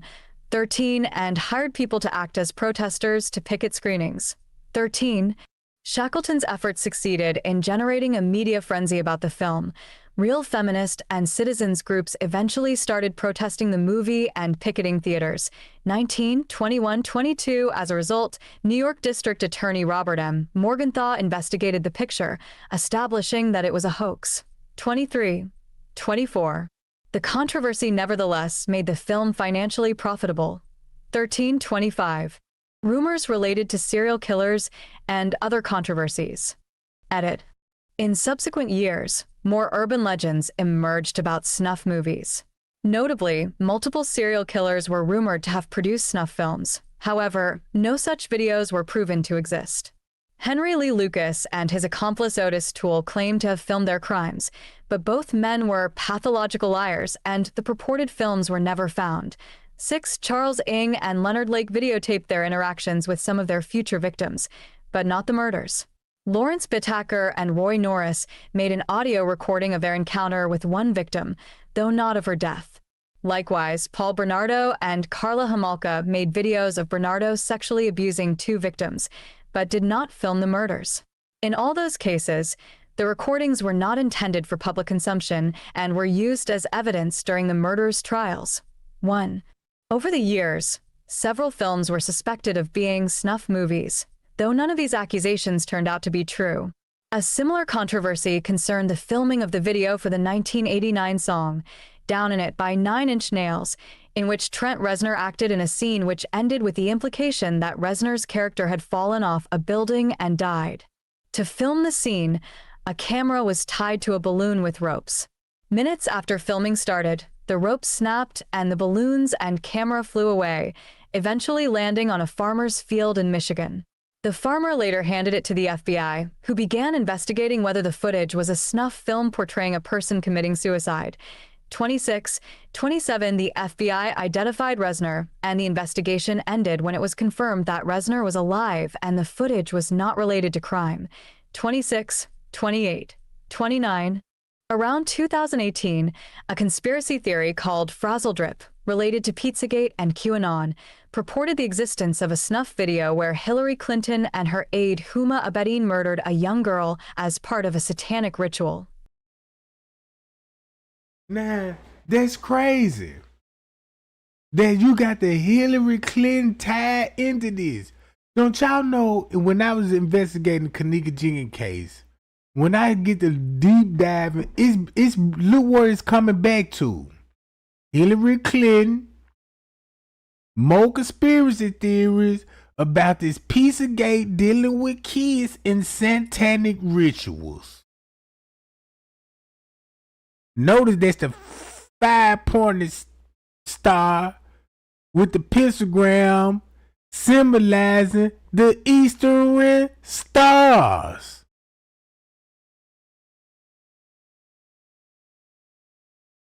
Man, we gotta wake up. And this lady husband was the president, and look how much they was into human trafficking, Pizzagate, Jeffrey Epstein, and making snuff films.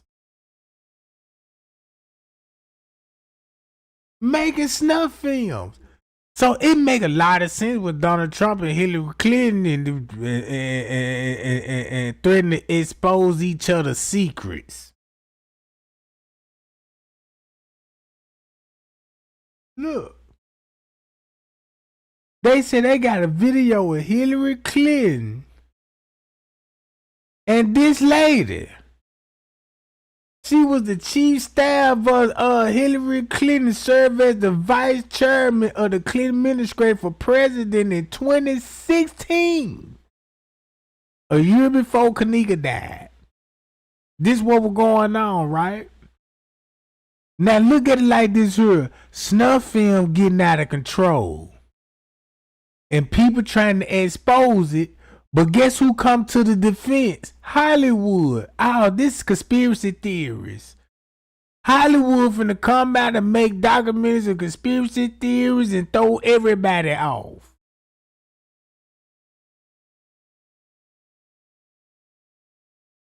Ritual 30/31.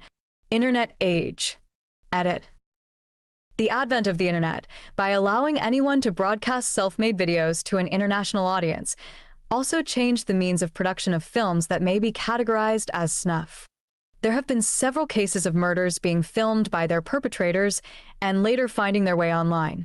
These include videos made by Mexican cartels or jihadist groups, at least one of the videos shot by the Dnepropetrovsk maniacs in mid-2000s Ukraine, the video shot by Luca Magnotta from Montreal in 2012, the video shot by Vester Lee Flanagan II in 2015, as well as cases of live-streamed murders, including videos made by mass shooters.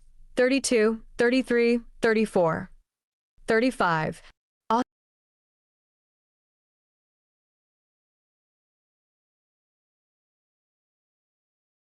Now, you mean to tell me this person is affiliated with CBS and affiliated live screaming murders, including mass shootings?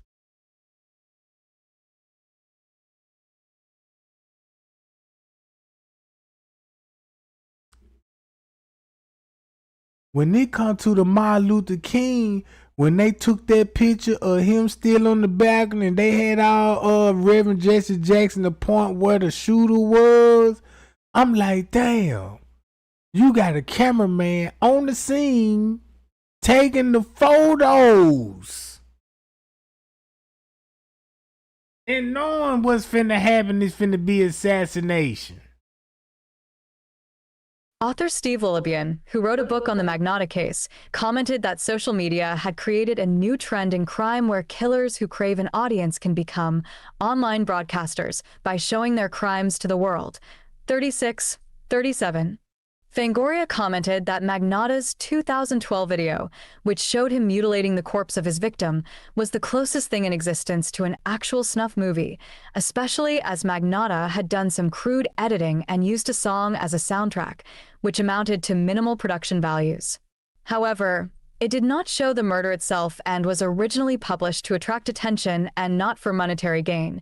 6. The charges of which Magnata was found guilty included publishing obscene materials.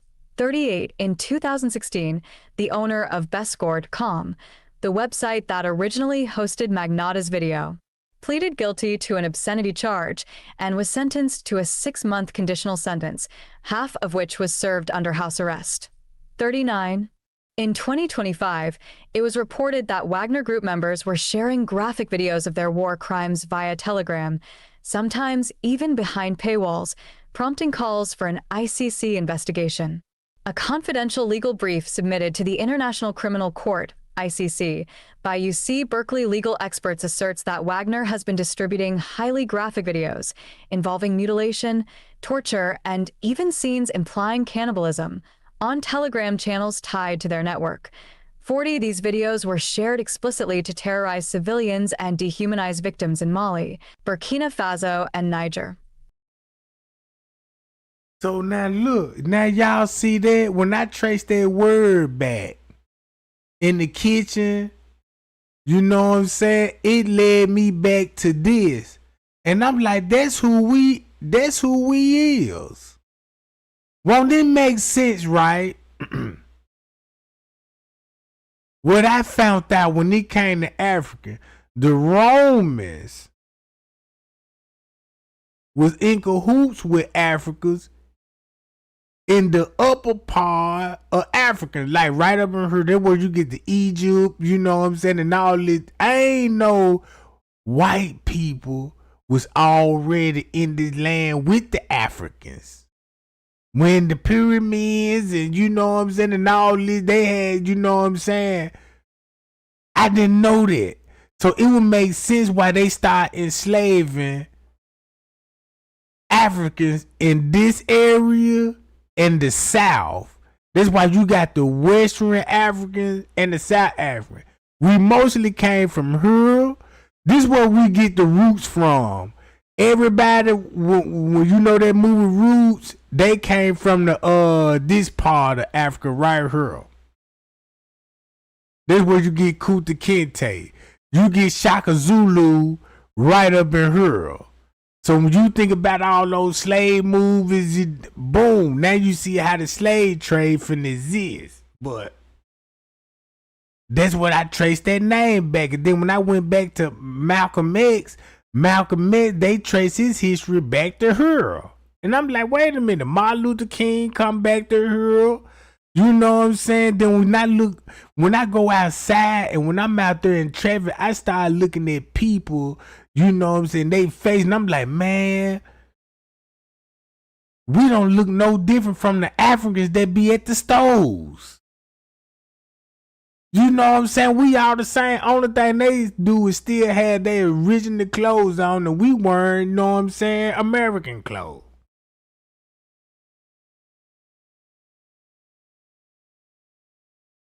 So, so now look. Niger. 41. The Telegram channel White Uncles in Africa, believed to be managed by current or former Wagner operatives, has reposted such atrocity content. Experts argue that even sharing these videos may itself be a war crime, constituting a violation of human dignity under the Rome Statute. 41. Israeli-Palestinian conflict. Edit. On July 7, 2025, the Israeli state arms manufacturer and exporter Rafael Advanced Defense Systems made a social media posting on X that promoted their Spike Firefly miniature loitering munition using a video of an attack on a lone man who was walking out in the open in the middle of a street. 42, 43, 44. Third parties geolocated the video to the Al Tawam neighborhood of the North Gaza Governorate, sometime between June 4th and December 1st, 2024. 45. After outcry broke out on July 12th, 2025, Rafael deleted the posting on that day or the next, but several accounts had saved the video and posted copies of it. 46.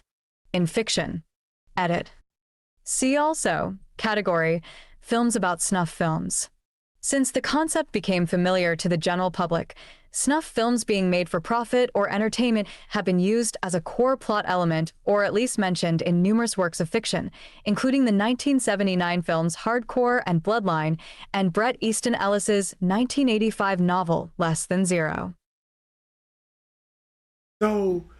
So some of these movies that we get and get to watch and pay for, these movies be really inspired on actually real murders. Just say like this here. Did Kenneka have a zip tie around her neck? If they would have never tampered in with the photo, I bet you would have seen something similar around Kenneka's neck just like this.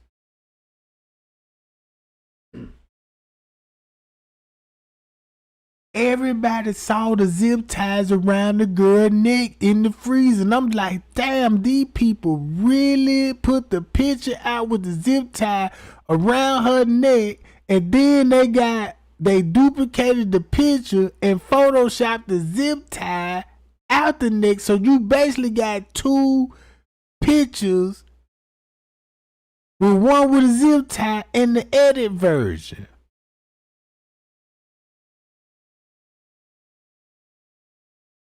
There you go, like those Lifetime movies. I ain't even go lie, cause those Lifetime movies, I'm like, cause I know them based off real events. You know what I'm saying? I ain't even go lie, bro. I used to watch the Lifetime movies. You know what I'm saying? Cause I'm like, damn, cause the way they put it together, it just so interesting to how the way they like, damn. You got the husband trying to kill the wife, and for the insurance money. You got a murder plot against the best friend, and all of that. But so look at this movie. I bet you this was about a real person, bruh. And they make thriller movie, and it's a snuff film video actually showing you the murder. Cause I'm like, how Hollywood be knowing about all of these murders? Cause it be murders that nobody ain't never heard about until they drop a movie like on the Lifetime channel. You know what I'm saying? Like on another crime channel. Like, damn, I ain't never heard of that movie. I'm interested. Let me see. You know what I'm saying? Man, I done seen movies on the Lifetime channel about people selling their kids in the foster home, and you know what I'm saying, and people with drug problems selling the kids. They have all that on the Lifetime.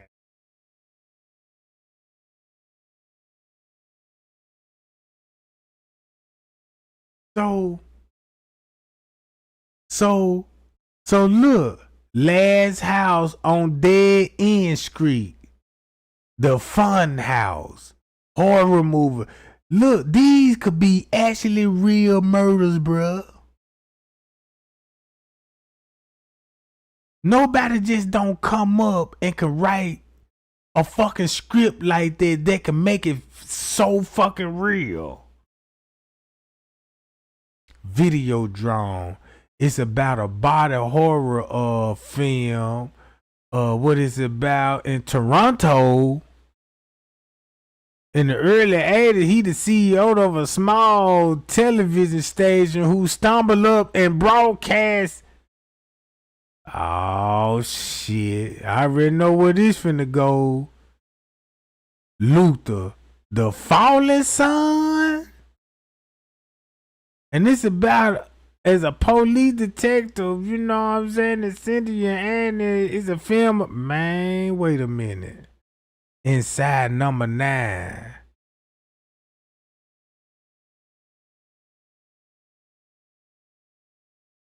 Video game manhunt, Grand Theft Auto, Cannabis Holocaust. Come on, man. I remember y'all seen that. Look, y'all seen that documentary called Faces of Death when they was showing you real live murder video. Like I seen a man get mauled by a tiger, an alligator. I done seen a person get their heart cut out their body. Cause when I first seen that shit, I was like, whoa, what the fuck? Faces of Death.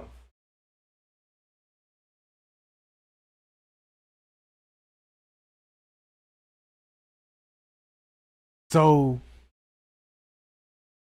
2 flowers of flesh and blood. It's an 85 Japanese horror film. Look at this, bruh. Man, you can look at the thumbnail like, man, they could be reenacting murders. That's all they doing, making these horror films and doing reenactment murder and selling real video.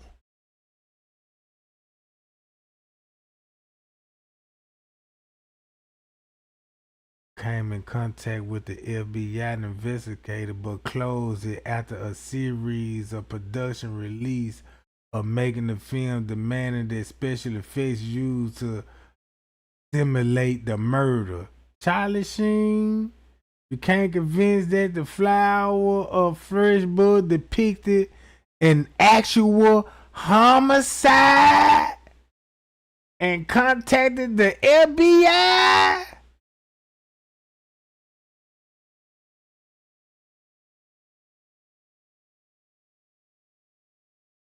So this man here, Charlie Sheen, became convinced and that this shit was based on a real murder and called the FBI and filmed it demonstrating. What? They said he was charged after rumors that he depicted of a killing of a main actor in the film A Cannibal Holocaust was real. He was able to clear himself for charges after the actor made a appearance in court and on television. And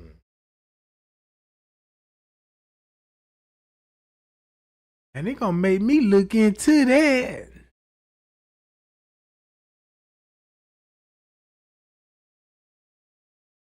But look, but when it come to the Kenneka Jenkins case, hold on, what's this here? Present the first case of the League of the Snuff. Okay, this is in the late July, right? A gore video show now refers as the Vietnamese butcher begins circulating in the Telegram and the encrypted message app that eventually leaked to the public knowledge throughout Gore's sites and on other platforms. Extended version bringing to light what described to be potentially the first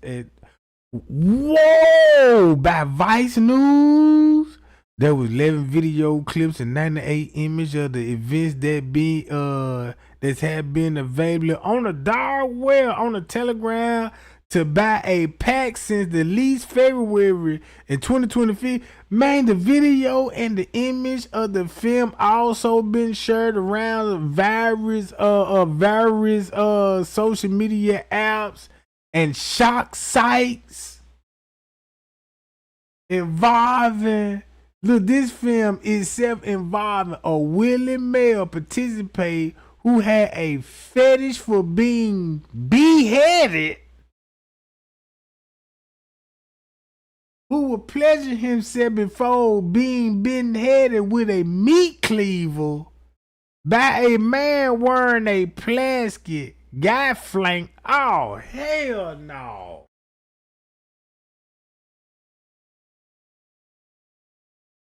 But they got body stacked up image of some kind of food containing unidentified meat, testicles separated.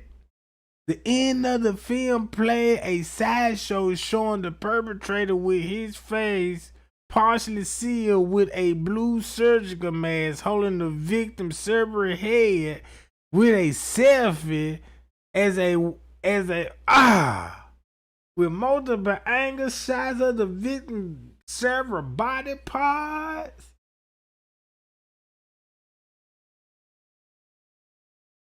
And then look.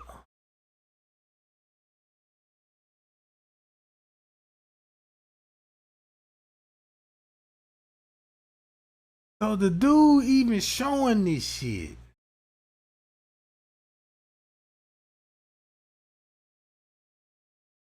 So look.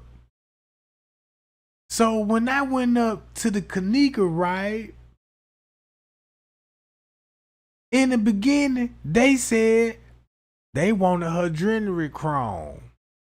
And I ain't never heard nothing about adrenochrome. I know what adrenaline is. I ain't know what adrenochrome. So once you find out what adrenochrome and how it be, it's like fear, anxiety, or stress. It gives you natural ability powers. Like, you know what I'm saying? Everybody had their adrenaline. You know what I'm saying? That's why they probably tortured those victims and have them folks so in shock and had them folks adrenaline pumping. And that's why they get to drinking blood. Drinking blood, bro. So this what the person told me in the email. Look, all right, go look up adrenochrome and see what it do, right? And you will see it gonna come up to her. Now look, I looked up Kenneka autopsy report, right? And this showed up. When this showed up, right? When this showed up, don't y'all know like on the female body part? It's a female body part that produce life. When a man has sex, wherever his semen go and produce life, it's right here. It got something to do with this. This what gives life, right? So this was one of the parts that were missing in the body. Cause I was like, why would that would be missing? And then I did the research on that. That's how a woman could get pregnant. Like, you know, this would be like the cradle. You know what I'm saying? Yeah, this the part right here that make babies. You know what I'm saying? So they'll scoop that out. Just imagine what you could do with a woman organ that could produce a baby, and just imagine you could clone that shit. You clone that shit and get semen from donating sperm banks and make clone babies and do all types of stuff. But look, once you get to looking into this and be like, okay, now I see why, you know what I'm saying, why celebrities will be wanting this adrenaline rush. Right? This how they know when you got it, you're gonna have a rapid heart rate. Don't y'all know how your heart beat rapidly when they generally a pounding the heart, you know, a rapid shallow breathe, feeling shaky, nervous, dizzy, dry mouth, increasing sweat. That's all adrenaline. That's all adrenaline, right? That's all the side effects of adrenaline. Just to think about, you can get all these adrenalines in a split second, like your life can flash before your eye. This is like you could hear a gunshot in the crowd and a gunshot rang out. Man, your heart finna be pounding, rapid rate, rapid shallow breathing, feeling shaky, nervous, dizzy, mouth dry, trying to explain some shit, increasing sweat, dilated pupils, you know what I'm saying? So look, once I find out about that, look, boom. Now keep this in mind of this weight gain theory. That's why they came with y'all about the pills to pyramid. And that's why Dr. Ali was like, Dr. Oz was like, yeah, that she was trying to gain weight because we know the pyramid is used for weight loss and all this. But I explained that later. So look, boom. Check this out. Once I start looking into this, it make a whole lot of sense why when Selena Gomez got the kidneys and then they got the adrenaline gland out there, John. The adrenaline gland. And I was like, man, this organ right here produce life. So once I start looking into this, everybody know Ford magazine, right? These the elite shit. So watch this. Let's read this from out loud.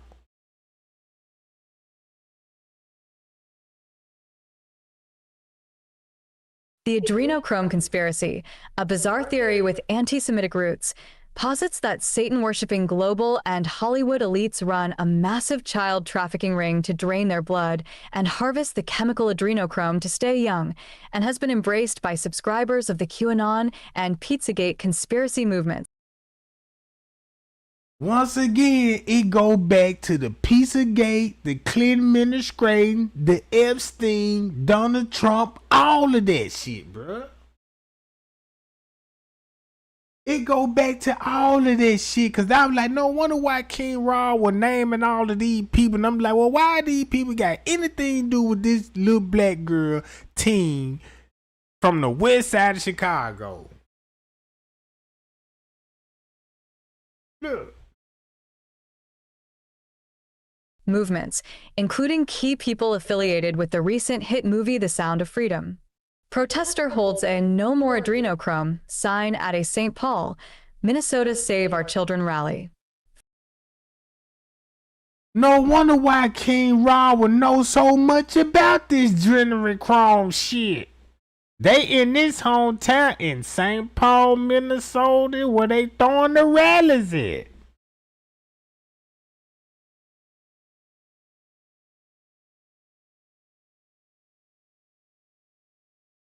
Now, this what, when you investigate with Kenneka Jenkins, all the conspiracy theory they said in the beginning when the case first hit, it came up about the kidney, Selena Gomez, then you got the Sousa on the news talking about, yeah, y'all know you selling, you know what. You got the family pulling video up talking about, yeah, look what Rosemont like to sell and all of this. But keep this in mind, you know, Chicago know about that. We didn't know about that, but the shit that they was bringing up about the harvest and shit, it was 2 years old before Kenneka. And I'm like, well, why is that so concerning to these people? And why would they would be on their mind at a time like this? That was struck out to me because I was like, that don't make sense for Living North to say that type of shit. So look. Photo by Michael Sillick / Education Images / Universal Images Group via Getty Images. Education Images / Universal Images Group via Getty Images. Key facts. The baseless adrenochrome theory has been debunked numerous times by media outlets and scientific communities who have noted the chemical, produced by oxidizing adrenaline, has no rejuvenating effects. The theory is promoted by followers of QAnon, the conspiracy movement that promotes the false idea that satanic Hollywood stars and political elites run the world and have organized a child sex trafficking ring. QAnon adherents have alleged top Democrats like the Clintons and Obamas, celebrities like Tom Hanks and Oprah Winfrey, and billionaires like George Soros are among the elites behind the conspiracy. Man, go look who George Soros is. Once you find out know who George Soros is, you finna be like, wait a minute. You finna find out a whole lot of shit about the JFK assassination, the real oil trade, and the goddamn Bushes. Then look, then you finna be like, damn. No wonder why Presidents Obama got Hollywood assets, cause they got family members that's directors and movies, actors, and you know what I'm saying, Hollywood CEO. They people got family there, bro. I ain't even know that.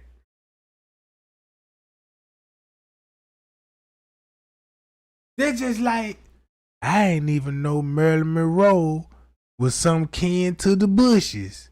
That's why she got set up with the Kennedys. I ain't even know that. Then you got the Obamas connected to the Bushes. Then these people running together like they ain't family.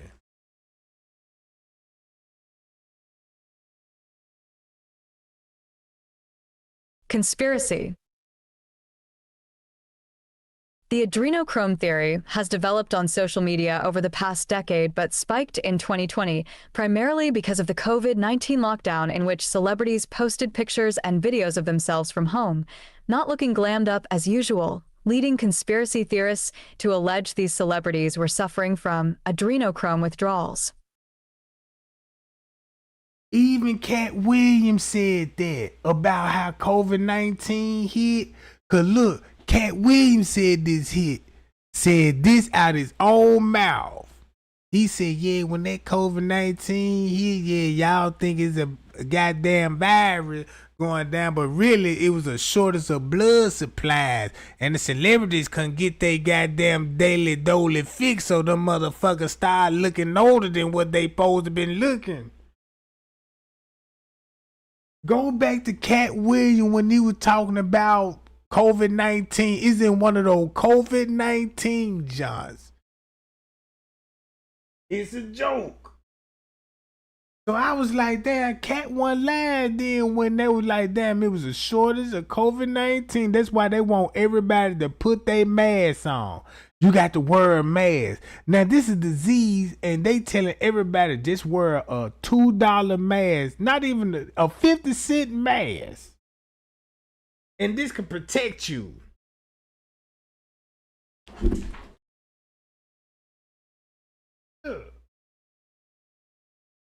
Withdrawals. The adrenochrome theory has roots in centuries-old anti-Semitic tropes, namely blood libel, the myth that Jews use the blood of Christian and non-Jewish children in rituals, which has historically been used as justification to imprison and torture Jews, and was an element of Nazi propaganda. Early scientific studies on adrenochrome date back to 1950s research conducted by Canadian psychiatrists Abram Hoffer and Humphrey Osmond, who hypothesized schizophrenia may be caused by an adrenochrome buildup, but their claims that niacin and vitamin C could treat schizophrenia patients by preventing adrenochrome oxidization were not supported by later studies conducted by others. Key background. Adrenochrome entered modern popular culture with Hunter S. Thompson's 1971 novel, Fear and Loathing in Las Vegas, and its 1998 film adaptation, both of which contain a scene depicting adrenochrome as a psychedelic extracted from humans.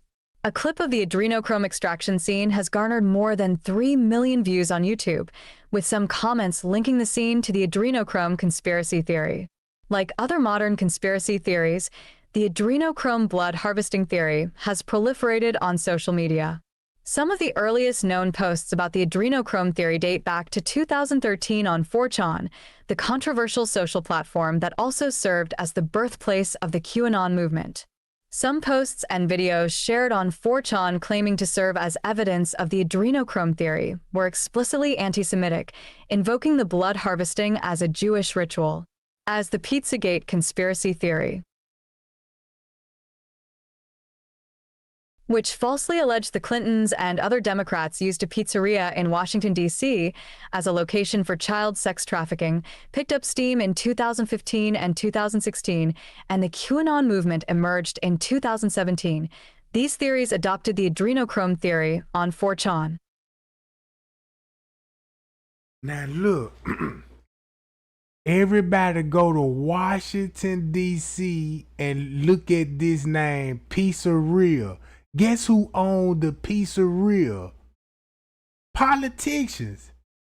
That's just like a president got a pizza shop like that. What's up with the pizza shop? And then ain't nothing but politicians and high power people go to this pizza shop. Man, there's a video on YouTube that's breaking down cause guess where they found this? In the Jeffrey Epstein Black Book. And I said, damn, this in the Jeffrey Epstein Black Book dating back to the Clintons, the Bushes, Hollywood.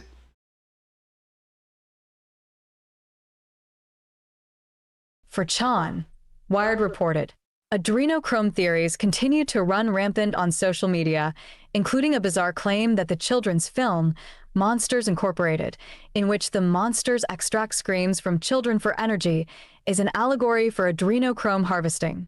Some social platforms have taken measures to curb the spread of the theory. Reddit banned the r/adrenochrome subreddit in 2020, and Amazon has removed some books about the adrenochrome theory, the Daily Beast reported.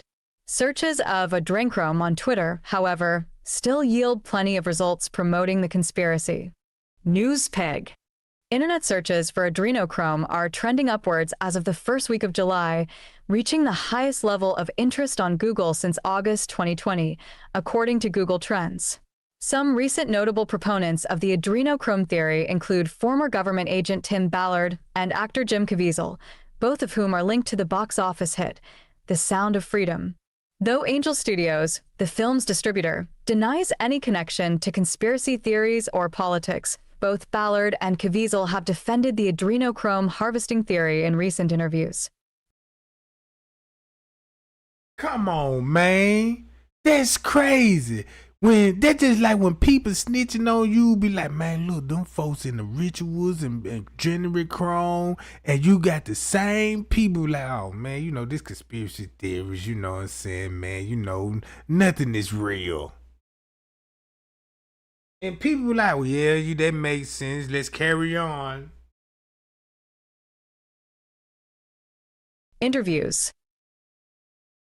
Ballard, the founder of anti-child sex trafficking organization Operation Underground Railroad, who is portrayed by Caviezel in the film, claimed in an interview with conservative commentator Jordan Peterson last week the adrenochrome harvesting theory is real and taking place in parts of Africa.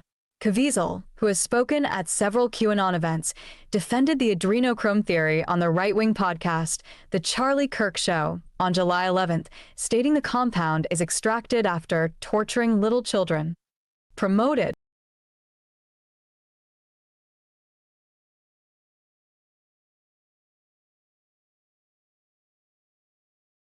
Now look. That would explain some of the Charlie Kirk assassination a little bit, if you really think about it.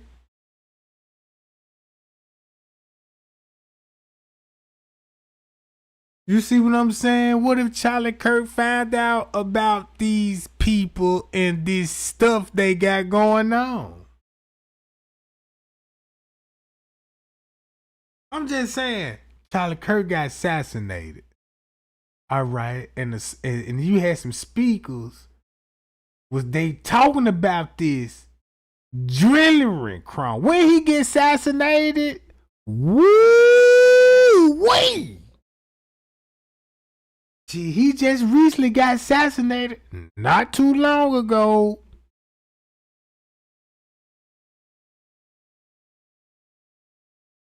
So boom, just say Charlie Kirk found, just say all this shit what these people saying about you got the politicians, all these people, and Charlie Kirk found out something about it.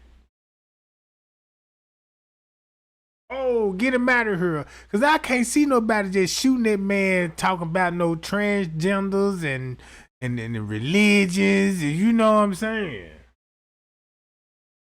I know conversation will get heated, but ain't nobody finna gun you down for it. Hold up. Let's go to this. Again, all this finna go back to the Kenneka, what I found out. They even look, the truth about Drillering Chrome. Hollywood know they make movies about this stuff, bro.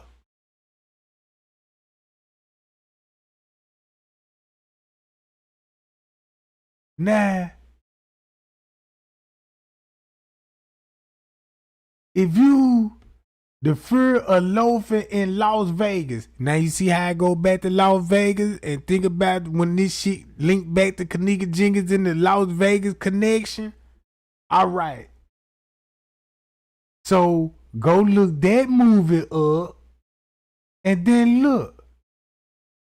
Go look up this stuff. The dark ages, when they finna tell you about the medical misinformation, you know, then look where it's finna go back. Back to Pizzagate theory. These the same people, know what I'm saying, that's trying to air out these people. Guess who in control of TikTok? The same people that's running this shit. So if you got goddamn it, Elon Musk over TikTok, that means if he a part of all of this shit with the Epstein, it would make sense why you want to buy TikTok to control their algorithm. In case anybody leak out any video, you could immediately delete it. You see what I'm saying? If you a rich billionaire and you know, man, only video that can expose you and it's gonna go through a social media platform, so just buy the job. Makes sense to me. So it's finna go back to Pizzagate. It's finna go back to all these people that was after, cause when I look, I was like, well shit, I need to go back to all the actors that's still looking young. And everybody wanna know what's the secret? What's the secret? How y'all age don't crack at all? But man, these people doing this stuff here. So go look this up. Bam.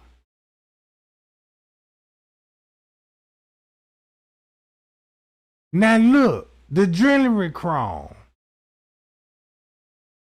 So when I looked all this shit up, I'm like, man, it makes so much sense why they gonna have to torture Kenneka. She got to be scared. She got to be fearful for her life, bro. But this to work. You know what I'm saying? Then they finna get the girl kidneys. All of this. You see how it's coming back to this same movie. Girl, then look, here go another movie. I remember this movie. All of these movies is about real live murders. And when we get the Hollywood version, we get the one they edit, you know what I'm saying, with the screenshot, the reenactment. But these people, goddamn it, actually know about that real murder. You know what I'm saying? So when I started looking into this, all Hollywood movies make sense now. Look.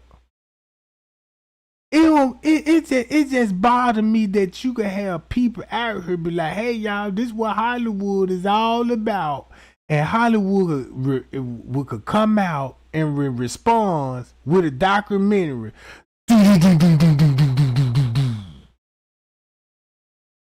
Yes, a documentary about child trafficking. Then they're gonna have some child trafficking expert talking about, yeah, we got 1 million kids missing, come up missing a year, and we doing the best we can to find these missing kids, and we cracking down on these suckers. All this stuff, bro.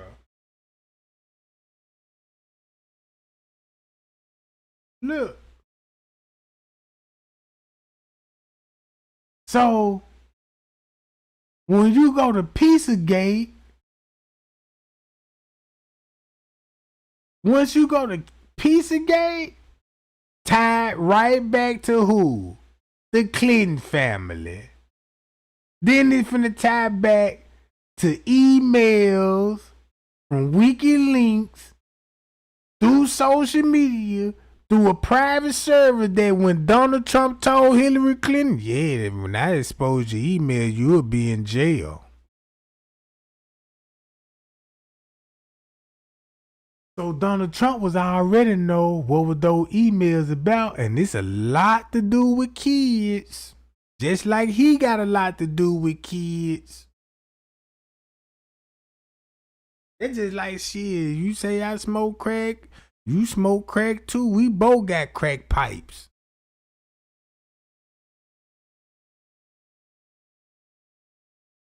So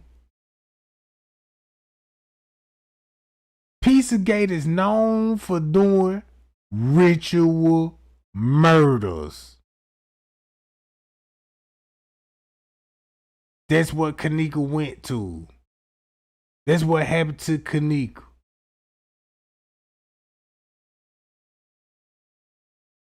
A Santana ritual sacrificing, just like Miss Teresa pastor said, her allegedly pastor that's a family member. A family member, bro. And then boom, once you go back to the snuff film, now check this out.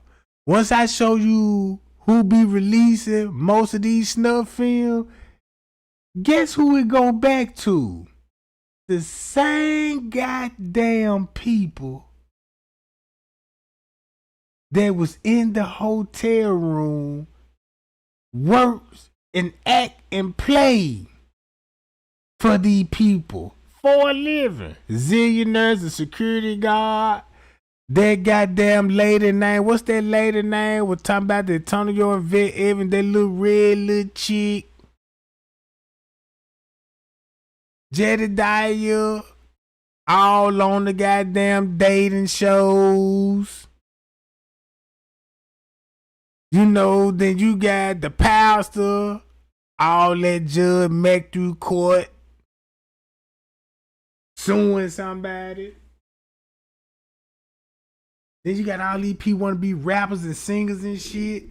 So I was like, damn, this why all these people that play in these movies. On this same look, bloodline. All these is snuff film that being created through real live rituals. 9-inch nails broken. Henry portrayal of a serial killer.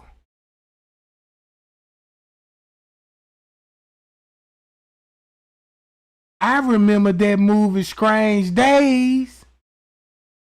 I like that movie, bruh. Strange Days, cyberpunk science fiction film. I remember that movie, bruh. If you didn't never seen Strange Days, go watch that junk. Man, matter of fact, I need to go rewatch that again. Cause Man, it's finna make a lot of sense. You got witnesses. It's a slash movie being shot in Moscow, and they locked in a studio after hour as witness a brutal murder and must escape capture. Witnesses? I might need to go watch that. The Brave, what this about? From jail, often a star as a victim of a snuff film, saw a pan which can greatly help. What? So that means, don't that would make sense that, man, you getting out of jail, somebody approach you like, come make a snuff film, make some money, and do real killing just to support his family. And look who the director is: Johnny Depp, Marlo Brandon, Marsha Bell.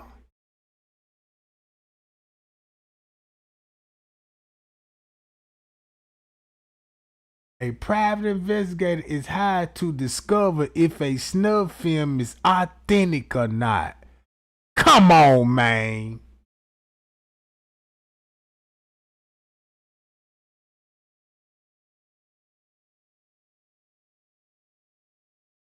Urban legend, Final Cut, a film school, in a center of a fresh spot of killing base of urban legends.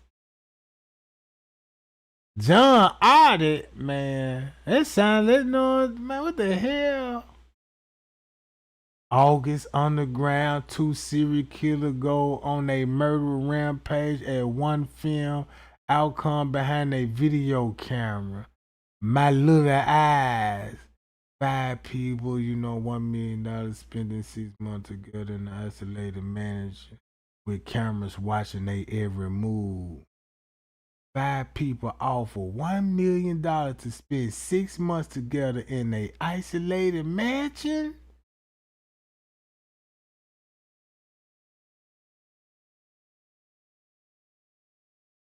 It made me think about that movie Saw. You know what I'm saying? That movie Get Out. You know what I'm saying? And what's that other movie?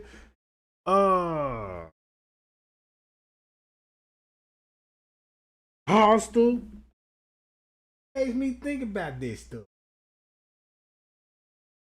Snuff movie. It's about his pregnant wife was brutally murdered by a mansion-like gang of hippies in the 60s. This like Charlie Manson shit, right?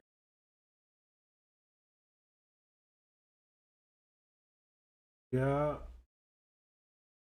Guinea pig, devil experiment.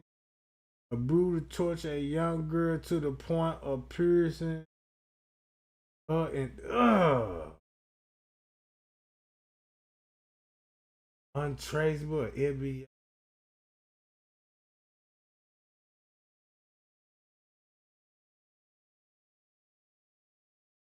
Have victim on the internet had to catch him more personal at the underground.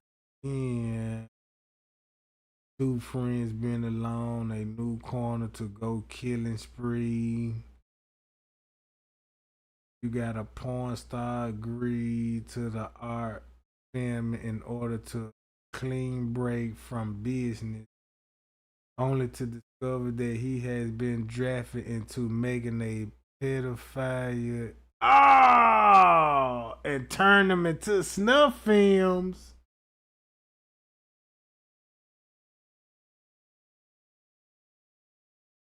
So y'all see where this going at now? So that's why they give you, come on, bruh.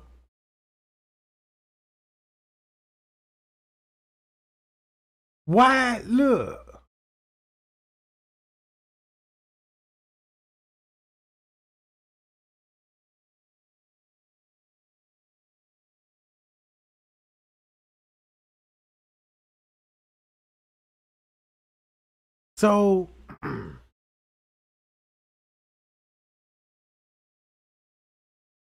So now look, this is what a person told me about the Kenneka Jenkins case, bro. Look, cause when I started looking at the reports, I'm like, man, I finally realized, like, damn, everybody that was interviewed, you know what I'm saying? A lot of them gonna be Miss Teresa nieces and nephews. That explain why you'll never see Miss Teresa, her and her brothers and sisters together. Cause I'm like, damn, you know what I'm saying? That some of them died, you know, and I was like, damn, it makes sense why her sister would find out about the family secret. Because when she was explaining, her sister, like, she kept her defense up. Like, her head was on the swivel, like she couldn't even trust nobody in her family no more after that. Then the lady mysteriously just died out the blue, and nobody don't know how she died. You know what I'm saying? Was she sick, or was she shot, a car accident, or was she murdered? You know what I'm saying?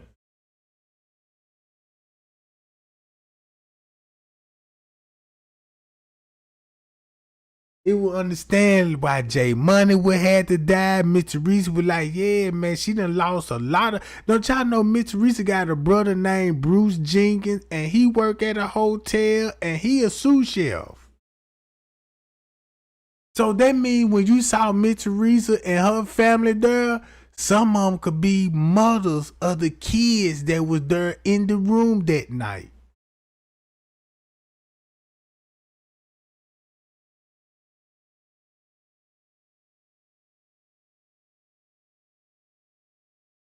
So this the dude that's gonna have the snuff film, bruh.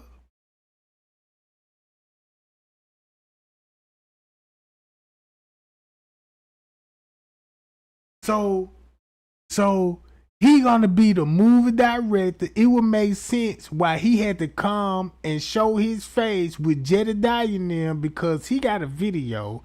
He in the hot seat. So what they finna do is play the public like, yeah, man, we got a camera. We finna, you know what I'm saying, get justice for Kenneka. With this camera, what this camera gonna show if the murder was already committed, and you ain't gonna do nothing but just be filming protests.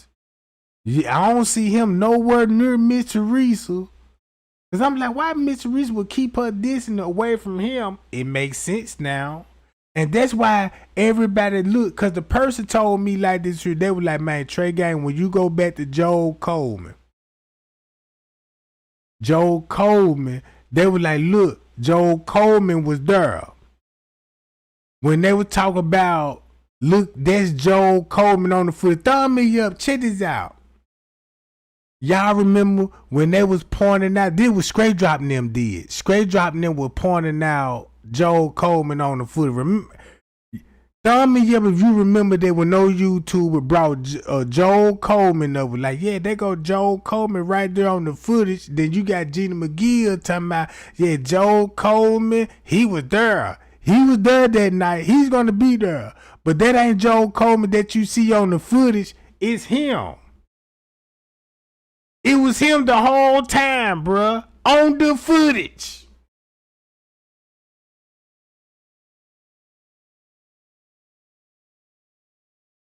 Look, watch this.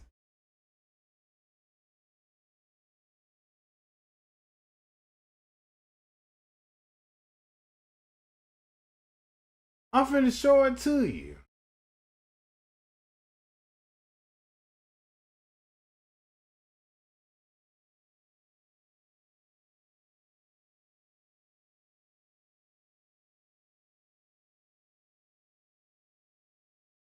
Hold on, give me 1 second, y'all. 1 second.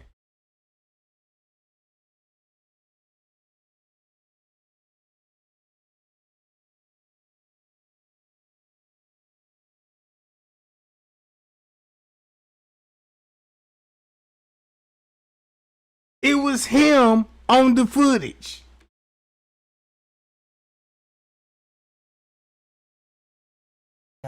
Of Jedediah and what the protesters are doing, but yet it was him nothing with it. On the footage. Unless he did do something with it, he turned it over to the police and the feds. He still got that camera on me. That man ain't missed nothing. And they had so much to say about. And they're bragging about how he has every single second. He hasn't missed nothing. He put a microphone on me, etc. So that's what they were doing. They was pointing him out on the footage and telling everybody he's Joel Coleman. And that's why they were pointing him out on the footage and saying it was him. And it wasn't him. He just gonna make a post about the body, and he gonna be connected to the security guard. Not French K, but a police officer that works for security for Bill Murray.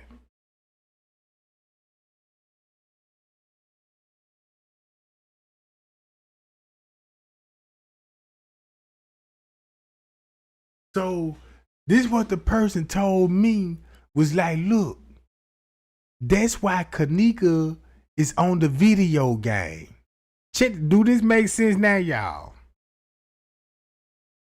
Y'all seen Kenneka had a t-shirt? A t-shirt on the NBA 2K, right? Look. He started the online Google AdSense where everybody get paid on YouTube. Look.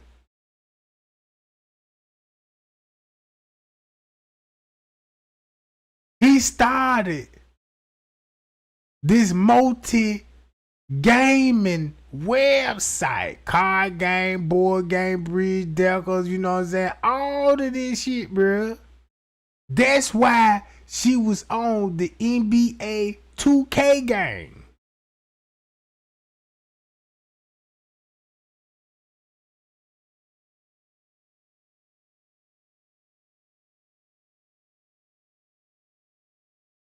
So the person was like, man, Trey Gang, that was him on footage. He the movie producer, he the director. He filmed everything. He got the mother on video. He got the whole family on video. Everybody acted and playing their role. When you think about Tay Zonday, when Tay Zonday was like they were filming a fucking movie, that's when you gonna see him.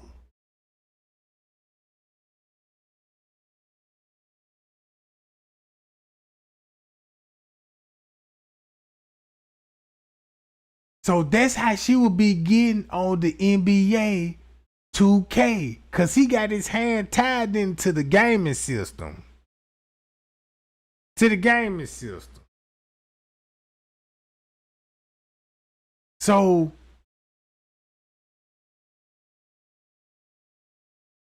that's him on the footage, and we need that footage to go back to the footage when they were talking about that Joel Coleman.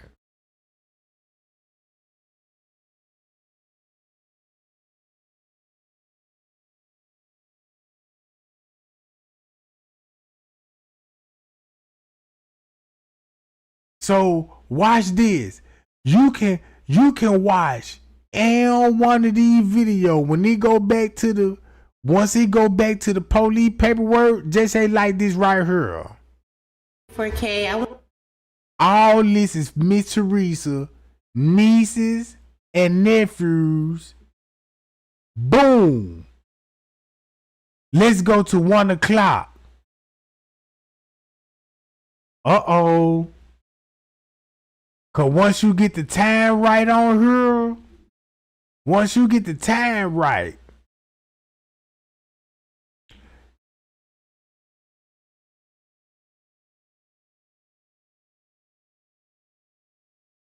that are in this document. Not this 1 so o'clock. First you're going to see the date, the time, the location, which is like the camera name. You'll see a brief description. This is going to be the investigators describing in words what they see, what they think they see on the video. And then here's the notes. This note section, they basically tried to categorize the video. So the videos has females, males and females, or scene victim. So that's how that's categorized, okay? Now, what I want to talk about today, because all that's straightforward, but today,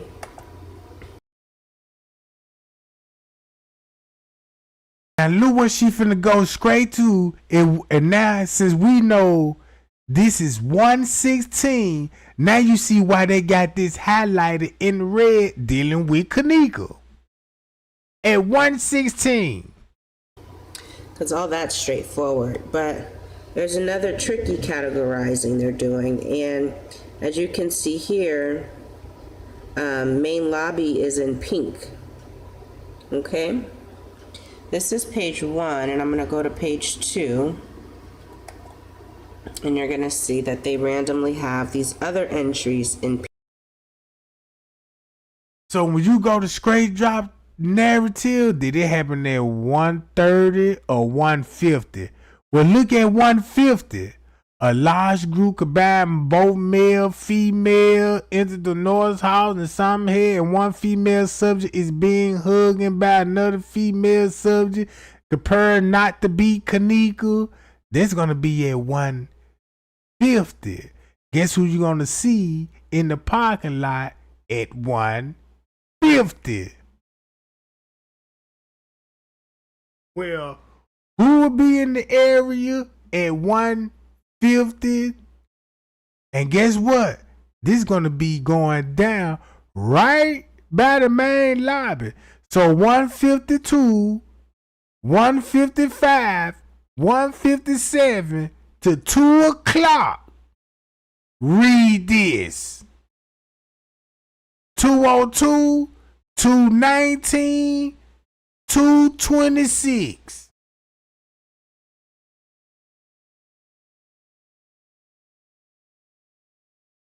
Now look what this would look like. Do this look like they will be filming a snuff film round about this time? That you got Tay Sunday was like, yeah, around 1 something. You know, the water pressure was low, drippy faucets, and police everywhere on the lower level say, hey, you can't come here. We filming the movie. You disturbing us. Put a pillow over your head. And she gave a time on there and said, boom, it was a bunch of rough looking ass kids. Well, those rough looking ass kids is Miss Teresa rough looking ass nieces and nephews.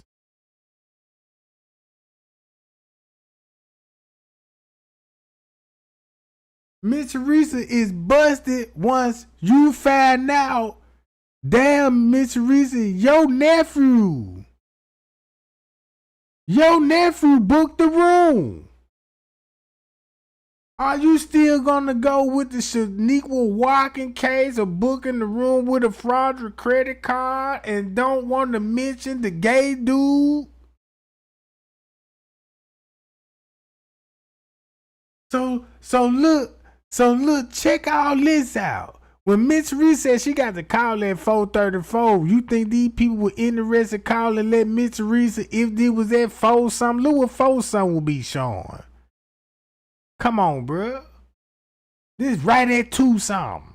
Pink. Basically gonna be a code that may not be so obvious to everybody. What? But as you can see down here. See? Scene victim. Scene and the victim. Pink, and female is light pink. This to me looks like the dark pink. I think these things have to do with the scene and the victim. Told you. So. Now let's read it. Dark pink. I think these things have to do with the scene and the victim. Okay? So, we're going to go to page 1 and we're going to look at what is this about. Okay, so it's saying at 3:16 a.m. there was one female black enters hotel and greets male subject in lobby chairs, then they exit the hotel. This may not seem like much to you, but what I'm pointing out is that the detectives thought enough of this happening on the video that they decided to categorize this a different color. So with that being said, once you find out this is at 116 and the police highlighted this shit, that means Kenneka will be leaving with dude, and that's where Mitch Reese gonna need a ball theory.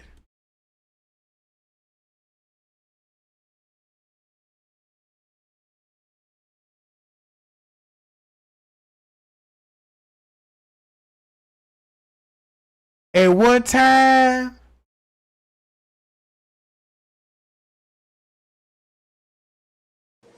and so for see that 116, boom. Look what they check this out. Don't y'all remember in the beginning they supposed to say she supposed to be seen in the lobby at 3:20? Well, it's around this same time frame.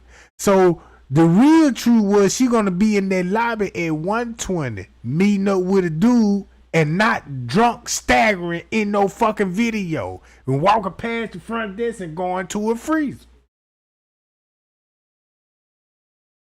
Right? But hold up. Though. Everybody know 54 finna throw everybody off when it come to the balls. Now look how the news finna put everybody in the loop. Cause once you put Kenneka in the loop, guess how they flip the one some? Look how they finna flip the one some to this one some. Right here.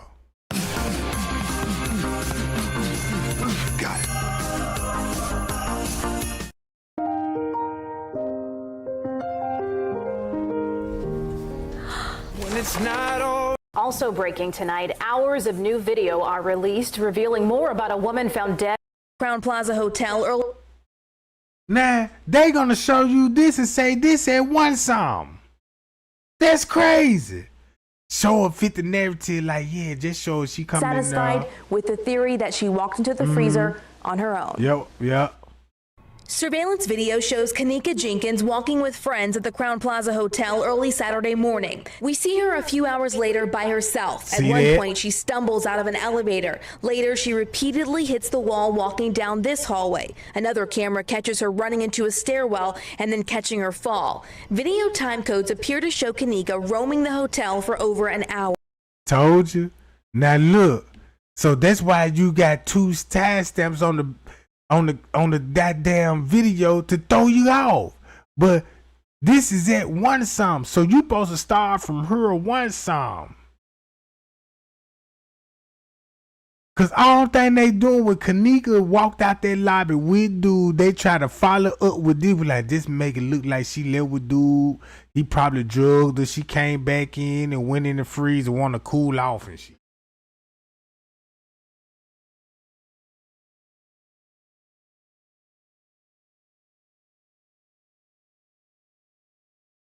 Now, I'm going to tell you like this here. I won't even be surprised. Check this out. I won't even be surprised if that girl died shortly after this. I want to say around about 2:30. Because I always believed that she had to die around about this time. So I believe she died, boom. And they took her somewhere. Got the organ, brought her back in the freezer, took pictures of her, bam, bam, bam. Mitch Reese saw the body, and they took her out to the medical examiner office. And then when we get the footage, we'll think Mitch Reese would be at the hotel on a Sunday at 1 something in the morning in the parking lot talking about, man, you know, man, I just got the news. They told me she in the freezer type shit.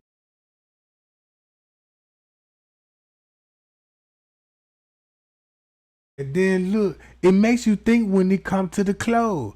Cause just when I say, look, her clothes was still wet. Even if you in the freezer, if you walk in the freezer, you finna dry up real quick. You finna dry up real quick, bro. You ain't finna stay wet in no freezer. So it makes you think like, damn, did they take that right after the murder? Right after the murder? But it make a lot of sense why the news would say, look, oh, she roamed the hall for an hour. She came in through this door right here, y'all. She came through this door right here at one some instead of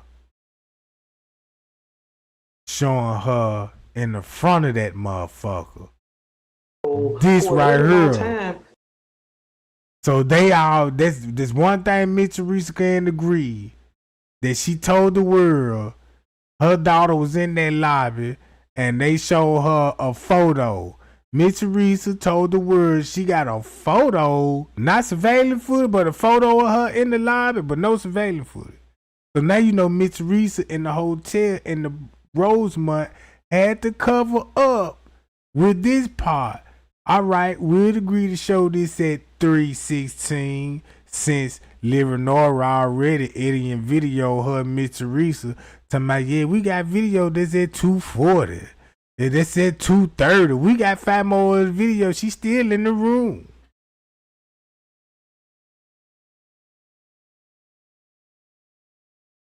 But yeah, gang, I'm gonna get on up out this junk.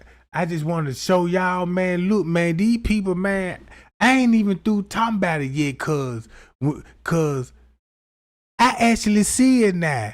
Only thing that I was struggling on, what would be going on with the pool area around 3 and 4 in the morning, and if it got something to do with harvesting, what time the surgery start, when she get out of surgery, where the surgery was at, and when she was placed in the freezer.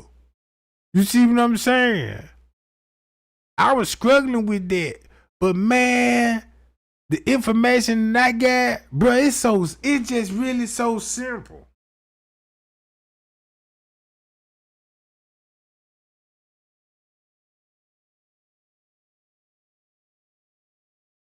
Yeah, I'll do some more other cases, the Fulio cases and stuff. I'm so advanced on this stuff, bro. It's just like, man, everybody already know what's going on with that case. Like, I mean, I'm talking about, man, look, it just is like all these little murder videos that I just showed y'all, bro. When the police said, man, you could solve a case less than 48 hours, you could really solve a case.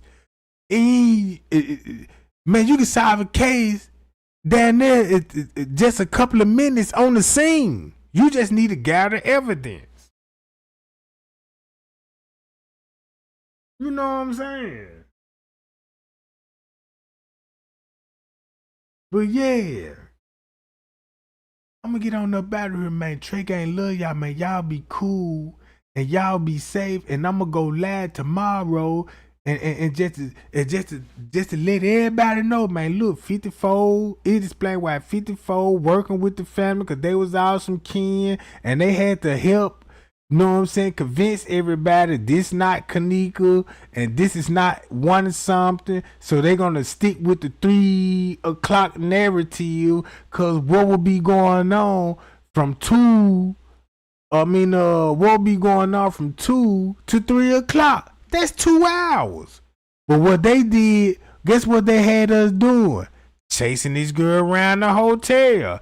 Oh, now we entertained with the lower level footage. Now we looking all in the wrong spot because they wanted us to look in the wrong spot, bro.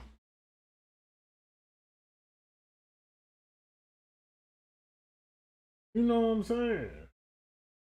Well, pay y'all. Trey Gang love y'all.